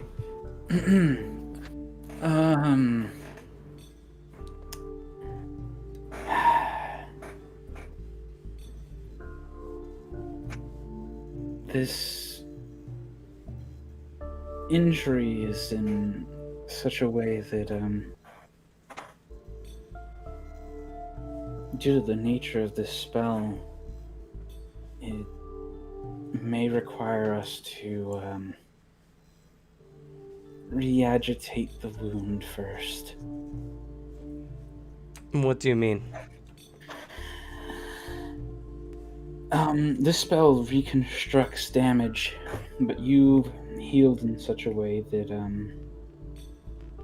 for the spell to get its full effect,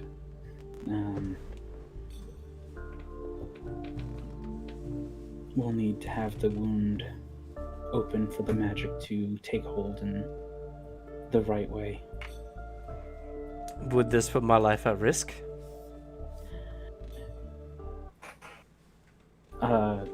Do I think it has a significant chance of putting his life at risk?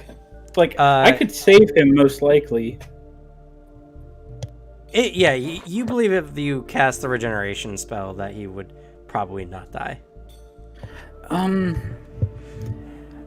It would be painful, but with the nature of this magic, it could also prevent you from being killed, even with significant trauma.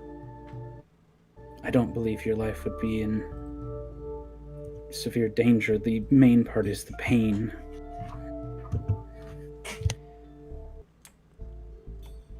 I see. I've fought on the front lines of the Fifth Crusade. Pain is not something I'm unaccustomed to. Do what you have to do. His face. He turns his face to the pillow and he braces himself. Right. Okay. Let us just prepare ourselves and we will do this in the best way possible. Looks to party. This will be a good time to have peek here. You're going to have to...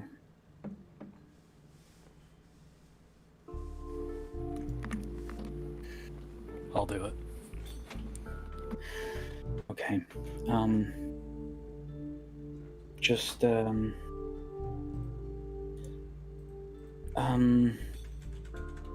aim for, the exact wound area.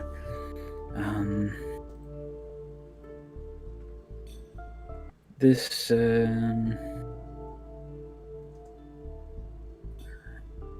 once you start, and I want to, like, maybe just like a few steps away from him, maybe we can get him not to hear this part. Sure, you can be in the hallway outside of the room. Just walk away for a second. Listen, if you make the first attack and it doesn't work, I can cast the spell on him. It'll start to heal him every 6 seconds, which will prevent him from dying and allow you to possibly try again. But we really need to get this as quick as possible. It'll last for 1 minute, and that's as long as we possibly could have a chance at all. Let's see. You believe you have 30 seconds. Because the wound also has to heal after the attack is made. So. Okay. Spell lasts for 1 minute, 30 seconds to do the thing. Yeah, which means you guys have 5 rounds. Brayden will look to Finley and Kyoko and go, or is either one of you comfortable at possibly bracing appendage for basically are you willing to assist? Yeah. I could too, but either or is fine. All right. He begins detaching his shield boss from his shield, and then seems to utter a word, and it will shift into a longsword. You already have an item Oh. bonus, right? For okay. I could give you +1, but you already have an item bonus, so never mind. As soon as you're about to do it, I will cast guidance on you. All right. And Kyoko will have to make a Both DC Kyoko 20. and Finley can roll together. They can both aid. Will it stack? No, but if one of them crits, they'll get a +2 instead. So Fair. All right. Let's go for it. Let's Braden get those. positions himself ready, waiting for the other two to brace. Oh And, god. Looking to Kairos. I wanted this to be like a happy moment for this fucker. Instead, it's just me traumatizing. Oh well. You win some, you lose some. He's got the scroll in one hand, and he has a little charm in his other hand. And once he sees that everyone is ready, he'll go ahead and begin to cast his good luck charm on Praden. And yeah, the other two, I guess, need to make their Make your attack rolls. aids. So Kyoko on one side, Finley on the other. You're holding this man down, grappling him the best you can. I guess technically you could roll an athletics roll instead, if you so choose. I don't think anyone between you two have higher athletics than your attack, though. Probably not. No. Oh, damn, I do. I'd love to roll athletics. Unfortunately, you're not the one grabbing him. I know. Wait, oh damn it. That just has to be an unarmed strike, right? Yeah, this is an unmodified roll, so you guys can't add like item bonuses or whatever. But you can make any attack roll technically, as long as it uses your strength or dex. So Just start stabbing him repeatedly.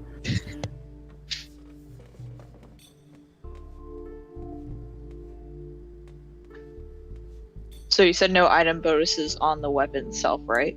yeah. So whatever you guys roll, we can account for item bonus easy. So it doesn't okay. matter. Just use one of your Okay. weapons, and it should be fine.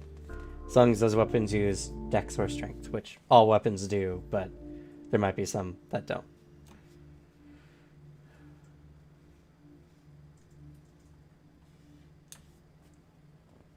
Okay. Oh, that was close. So close. All right. No major bonus, but they both technically succeed. So praying this is gonna be a +3, or sorry, +2 from what your weapon has. So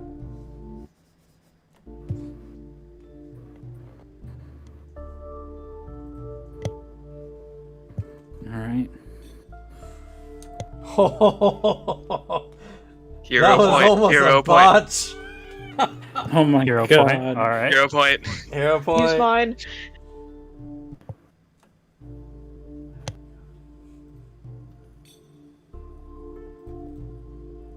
Come on, motherfucker. You got one more hero point. Wait, oh, I was saying hero point for me to my hero point being used. Yeah, that was the No, first. no. That was the first one. Okay. Finley has one as well. Oh, please use mine.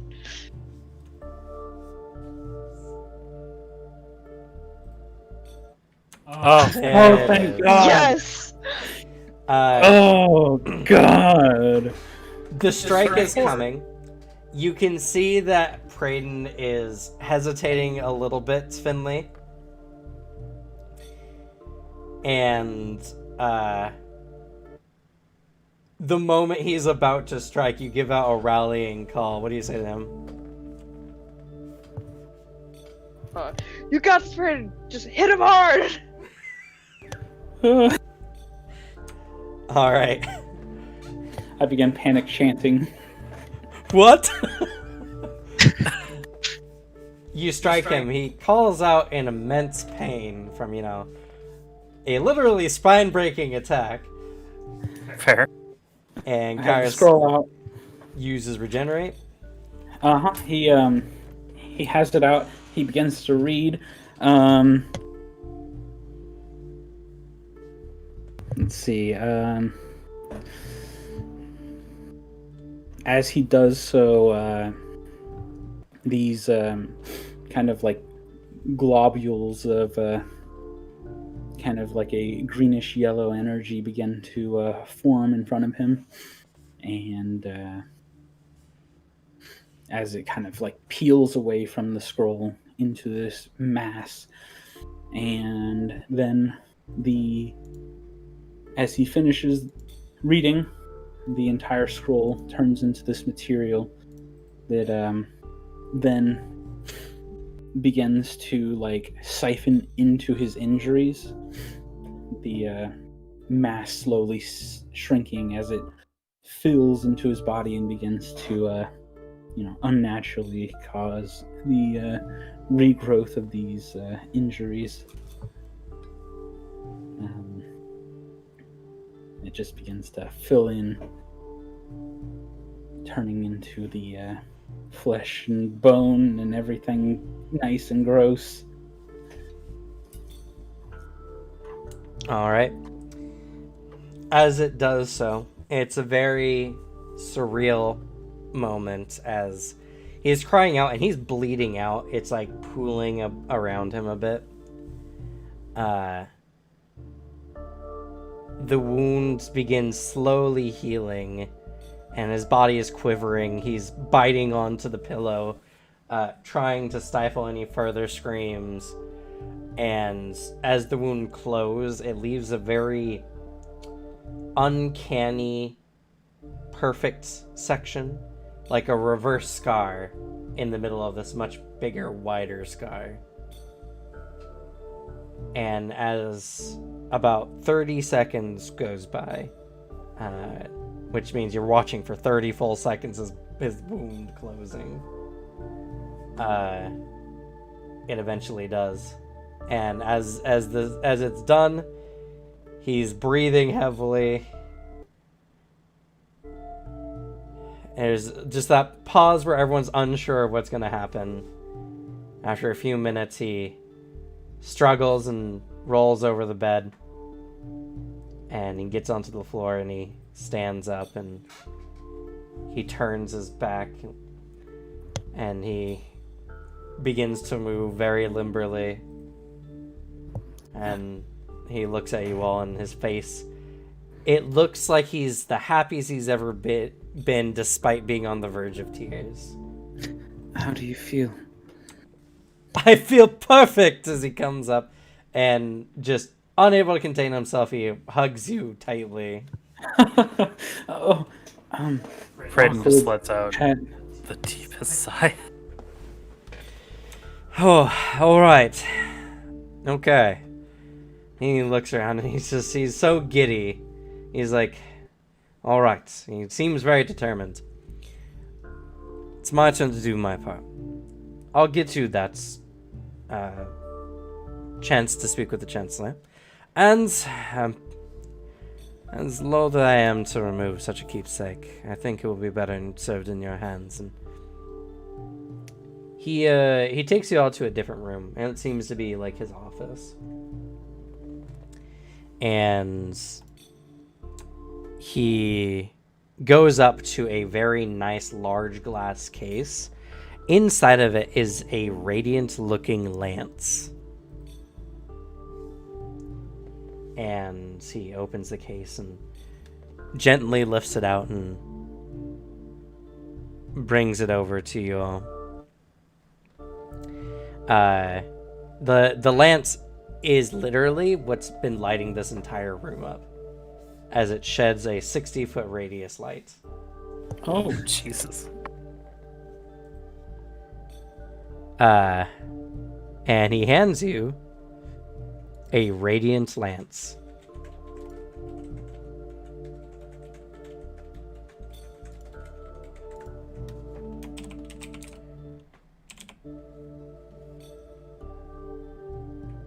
Oh, the Knights of Lost will have this one. Oh, Oh weird. my We have the character guide, but it's not in the Oh my god, that weapon is nuts. It's an item level 15. Holy shit. It's a +2 greater striking, so it adds 2 additional dice. Holy Flaming Silver Lance.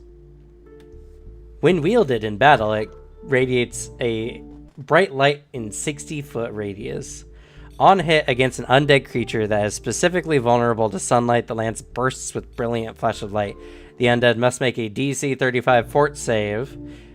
If the attack was a critical hit, the undead's outcome is 1 degree worse than the result of its saving throw. It either becomes slowed 1 for 1 round or slowed 1 for a minute, depending on whether it fails or crit fails.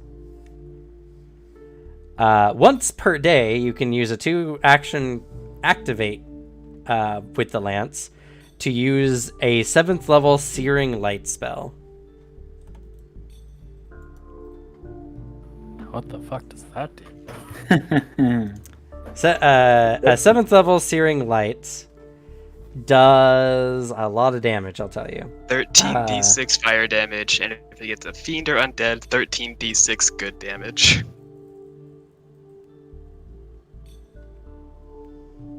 An extra 5. Yes. Oh, Yeah, that's why it's 2 13d6s. This is exactly what we're looking for. Holy shit. Oh, it can counteract darkness too. That's actually pretty cool. Oh, hell yeah. Now, Prayden, are you willing to use a lance? I could. I need to look at what one of my runes real, because this might actually help. Okay. You'll deal 3d8 plus 1d6, less if it's against a evil target, 1d6 fire against an evil target, 1d6 good. This is amazing. It's a really powerful item. You guys offered a level 7 scroll, so I gave you an item of a similar level. Ooh. And with holy, once per day, if you crit, make it do a crit attack, you gain HP equal to double the evil creature's level that you hit. Pretty sick. I'm glad we didn't have to sit there beating him for 30 seconds. Oh Yeah. my That god. I rolled a gruesome. 2 and then a 5. Yeah, unlucky, And then, bro. and then succeeded, which was great. Thank you for your hero points, by the way. No problem. I'll No do it problem. again. I'm It did so not glad go to that waste, worked. I swear. This is how it feels to succeed? Yes. Last time we ended in failure, this time in triumph. Okay. So this would be on the GM.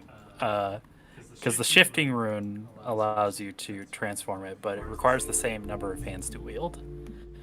Weirdly enough, I have a stance that makes me 2-hand a shield with a shield boss on it. I don't know if that would apply in this situation. I mean, what are you trying to get at? Because when I prepare at the beginning of the day, I can set a weapon as holding the one holding the spirit of my weapon divine ally. So I was wondering if, because I do have a stance that allows me to 2-hand a shield, would it be allowed to transform this lance into a shield boss, or would it not work that way? No, because this item already has all of its property runes filled out. Oh, that's the thing. The champions get an extra one. Oh, for their Just That's a good say question. yes.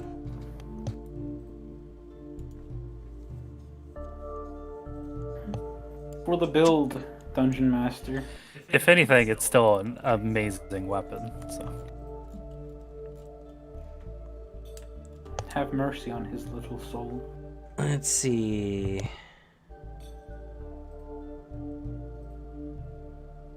He's worked on it for 9 levels.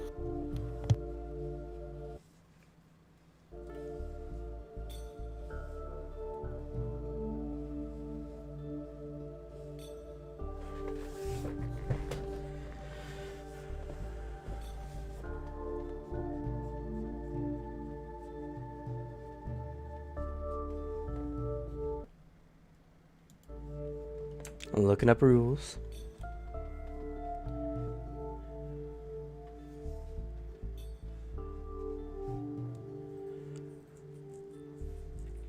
to be fair, Gamble Japes could also rock this item. Huh? That'd be hilarious. We'd need to get them a mount. Let's ride into battle.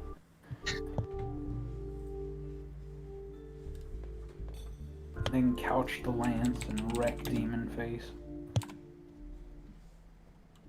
Actually, our ranger could also use this item, I believe, because you have martial weapons as well, right? Yes. However, I have a 12 strength. Ah, fair.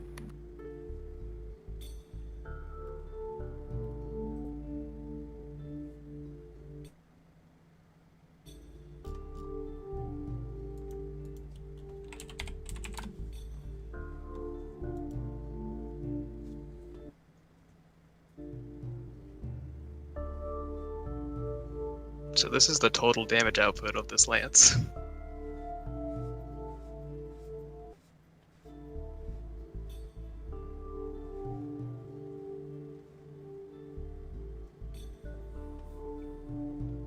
This thing is crazy, and I appreciate it, Cameron. Even though I'm not going to get to use it. The And it's silvered. oh, for the what it does. Yeah. 1 second.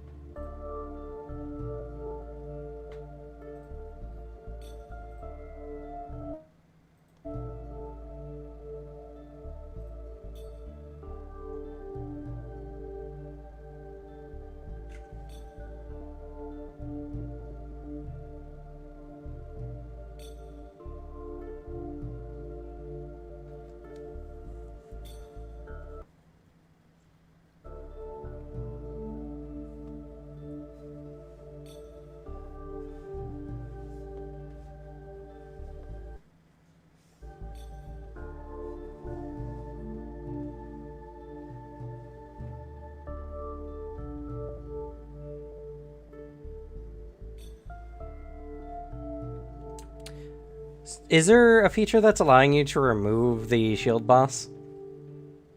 Like, at will? Oh no, I've just been detaching it from the shield. Okay, because normally to, like, detach it, you actually need to, like, spend minutes of time. As they're typically bolted on to a shield. And it requires a crafting check. Ah, I see.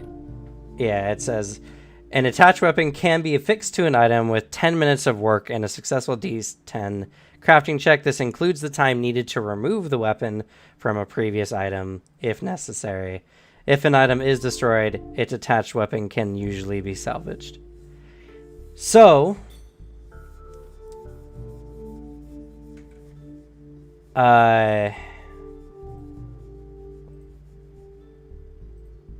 oh, you know what?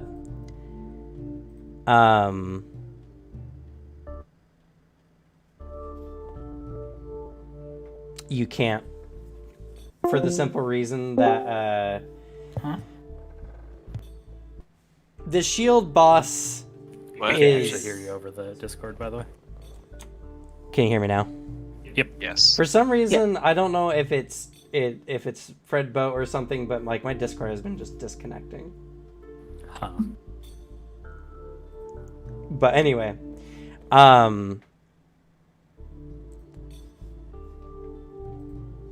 so for all intents and purposes, for how you've been using it, it's been fine. It's been whatever. Not a big deal. For something like this, for this purpose, I'll have to say no, just because a shield, first of all, a shield boss is not wielded in one or two hands. So thus it can be shifted into a one or two-handed weapon. It has to be, and it says, it must be attached to an item or whatever in order to be used. So it is not technically wielded in any hands. Okay. I'll say, as far as what we've done so far, what you've been doing is fine, turning it into an item. Granted, you'll need to spend at least like 5 minutes detaching it from your shield. You can't just whip it off and use it willy-nilly. Mm-hmm. But for all intents and purposes, because the Radiant Lance is inherently a two-handed item, it cannot be turned into a shield boss. What is a shield boss? It's either a spike or like a curved piece of metal put onto a shield to make it hurt more when you shield bash people with it. Gotcha. And he had one that was turning into a sword? Well, it's because he's using the shield boss as his sword ally, because it is a weapon. And one of the features they can get is shifting, which turns it into another item. So he's using shifting to turn the sword, the shield boss? The shield boss. does have one hand. It says on it. Though that would also mean that would still eliminate it from being turned lance into a shield boss or a shield boss. So, like I said, this is more of like, I'm just glad I'm not like completely cheating, because I've been doing single-handed weapons. So yeah. Like I said, as you've been using it up until this point, I don't have any problems with. I'll say for this intents purposes, though, the Radiant Lance cannot be turned into a shield boss. fair. But there is a what are they called? Like one of those rune things that like can turn a weapon into another weapon or something like that, right? That's what we were talking about, yeah. That's shifting, and it specifies it has to be turned into a weapon that requires the same number of hands. Okay, so that's the same type of attachment I'm thinking of. So, is there any two-handed shield? No, there's no two-handed shield bosses or shield weapons. We'll get him a tower shield. We'll make him one.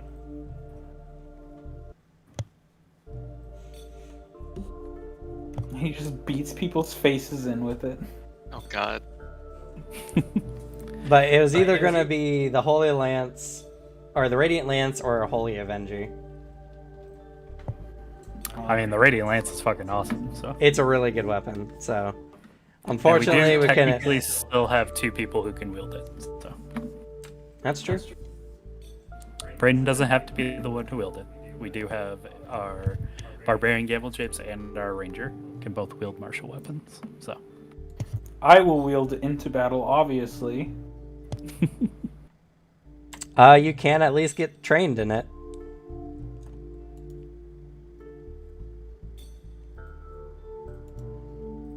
Wizard cast stab. Okay, well. Yep, but yeah. Lances also have Deadly D8, Jousting, and Reach.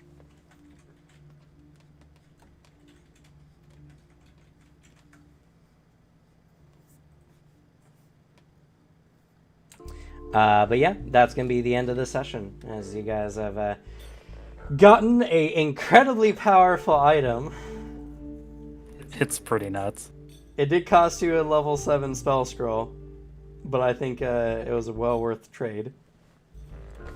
I hope we never need it. Cameron's thinking of all the ways to make us regret this. Well, to be fair, Regenerate's just a really good spell in general.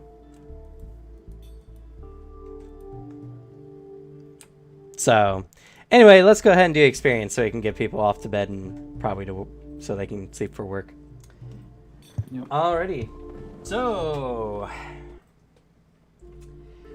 interpretation. Some decent roleplay today. I'll go ahead and give everyone 20 experience. 30 experience for being here today.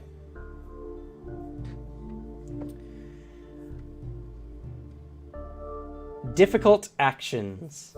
Yes.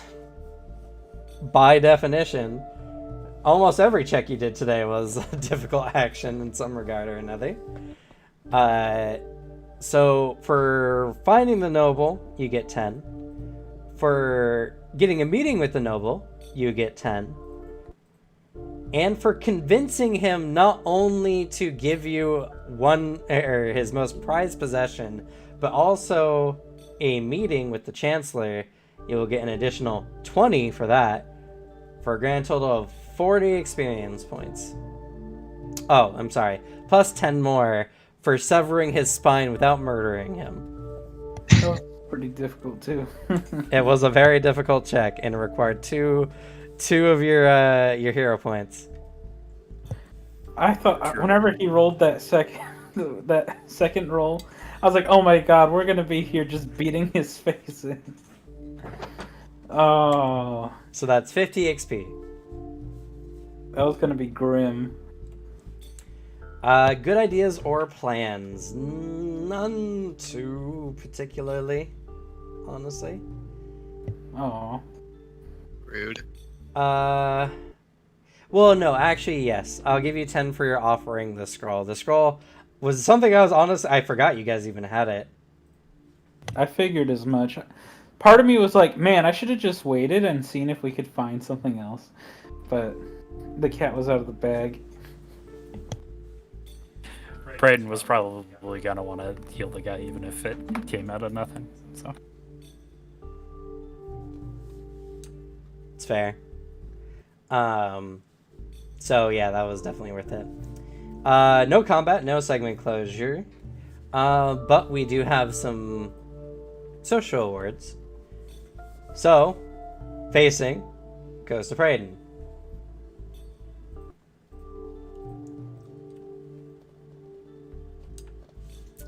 Utility this time around goes to Kairos for guidance and having the scroll available, and also just crafting and being lots cool. of good stuff. And the pity award goes to Gamble Japes for having to wear that uncomfortable looking outfit.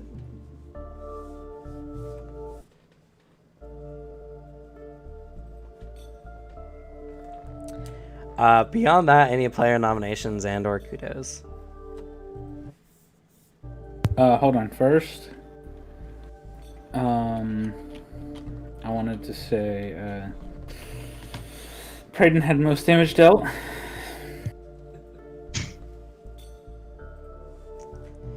grim. Does not count. For all intents and purposes, that attack roll was a skill check, not an attack. Tell that to him. The noble. I don't know, he looks fine to me. I actually liked the dream sequence of Finley and Gamble Japes, like after the dream. Just the interaction was super funny to me. Like Finley was just super excited about everything, and then Gamble Japes gets like a jump scare, and then you guys just made me laugh like the whole time. It was a good scene. I'll give you both the player award, and also as an additional kudo onto that, Finley going, "They're underestimating my dance moves." That was pretty great. That was hilarious. Yes, thank you for reminding me of that. I was just sitting there. I was like, "Oh my god." It's really good, Thank Alicia. you. We're glad you're here. Aw, thank you.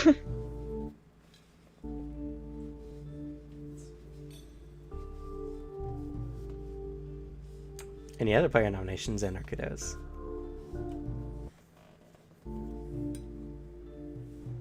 Oh, kudos to you for the dream sequence. I was in such shock. I was like, well, this is really cool that I forgot to speak for a little bit. And I apologize for that. thought it No, was good. really If you awesome. get lost in the role play, that means I've done my job correctly. I gotta give one to Quentin as well. Just generally being there to bounce off and like just always there during the planning of stuff and putting in your piece and everything. It's very much appreciated. Thanks, man. I enjoyed our chats and our chat with the noble guy. That's true. He also helps explain the scroll and all the complications that came with it. You know, I'll award one to both Kairos and for Praden for being the movers of the group, the ones who keep the story going, keep progression going. It's very appreciated, I'm sure, by not only myself, but your fellow players as well. It's hard sometimes when you're the ones who are like in charge, and it doesn't feel good necessarily to have that be solely your responsibility, but you both do it well. So good job to both of you. Me and him are a good mix, you know. The like noble paladin and the like kind of shady wizard. Honestly, I'm not the shadiest wizards can be, but he does look a little shady. Act a little shifty. Yeah, you're not even close to the shadiest party member. No, one of us literally has a dancing shadow. True. Another one sees ghosts. Another one has a ghost grandma with them. Honestly, I'm the most normal person here. You really are.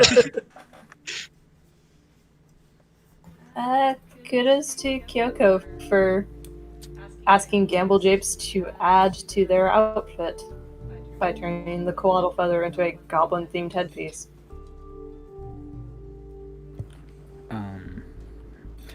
Yeah, there was a lot of like little interactions that were cool today.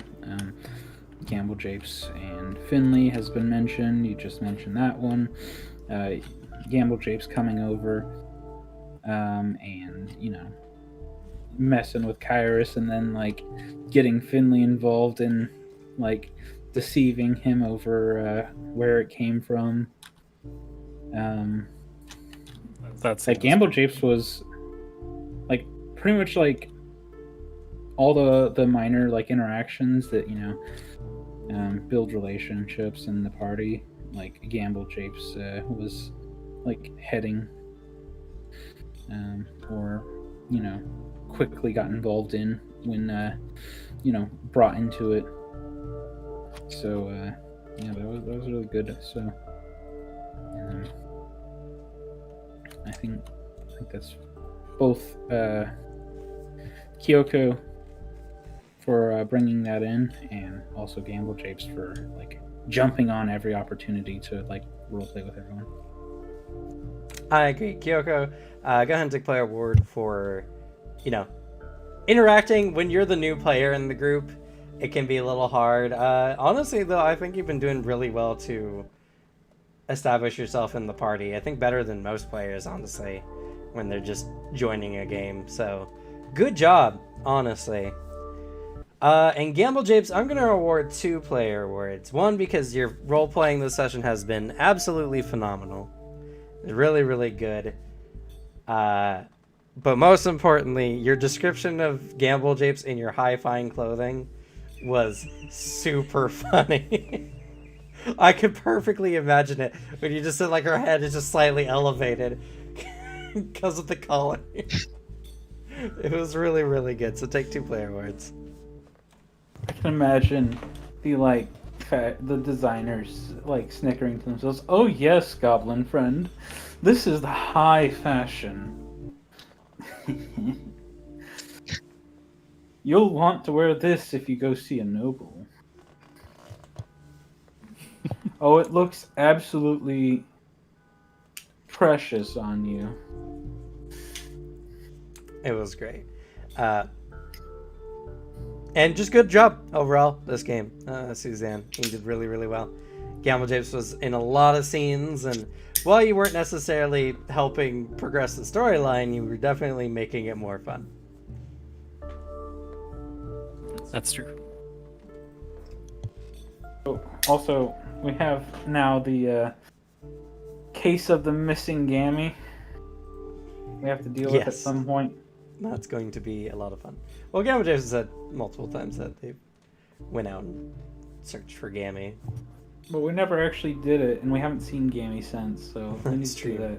I guess you're owed a scene of more Gammy hijinks. Yeah. Yes. Any other player nominations and/or kudos? Kudos to Kairos for just putting up with Gamble Japes' shit of giving him stuff and not asking for anything in return. He didn't even know. Well, he knows it's from you ultimately, but now he has like, oh, Gamble Japes gave it to Finley because that made sense. But then Finley already had something, so they gave it to him. So you kind of muddied the water for where it came from for him. True, but this is, again, antics from Gamble Japes that Kairos is having to put up with. He's like, okay. Cause yeah, you kind of throw him off by like doing it like that. I'll say Karis gets a soft pity award for the anxiety of a person who hates receiving gifts, and yet everyone does so regardless of their feelings. Yeah, now That's he rough. owes Kyoko, but he's not going to forget it. It's an easy one to pay back because we would deal in like large amounts of gold, so he'll pay them back sometime soon. But still, he won't forget that. Any other player nominations and/or kudos?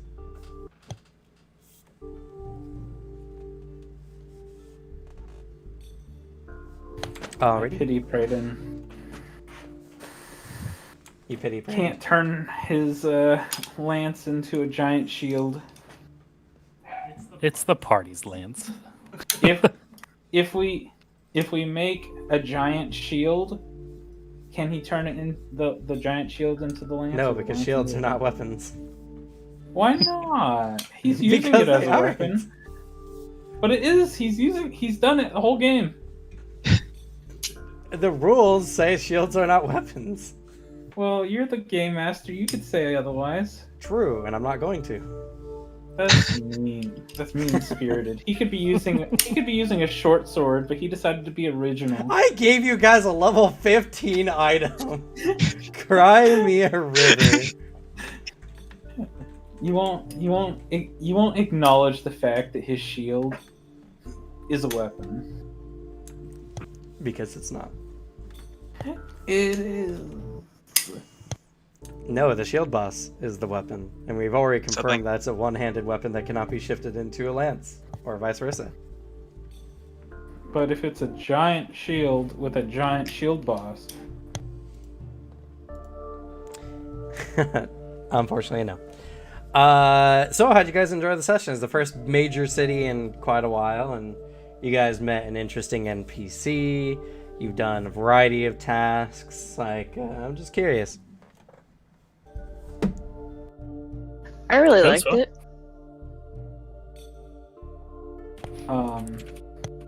Like the new CD shopkeeper you've introduced to the party. yeah, I appreciated a few more, like, in the city encounters. At least being able to see one of the shopkeepers that we're able to shop from, and being able to see him in all his one-eyed glory. Yep. I can't take credit for him. He is also a character from one of the Pathfinder games. Not the same exact character, mostly because I can't remember that character's name. But he's a shady shopkeeper who trades in like not super great items. And like one of your dialogue choices is like, your items are really not that good. And I think he says something along the lines of like, hey, it doesn't matter. People come and people still buy them, so I'm obviously doing something right. So, I just wanted to introduce some small stuff.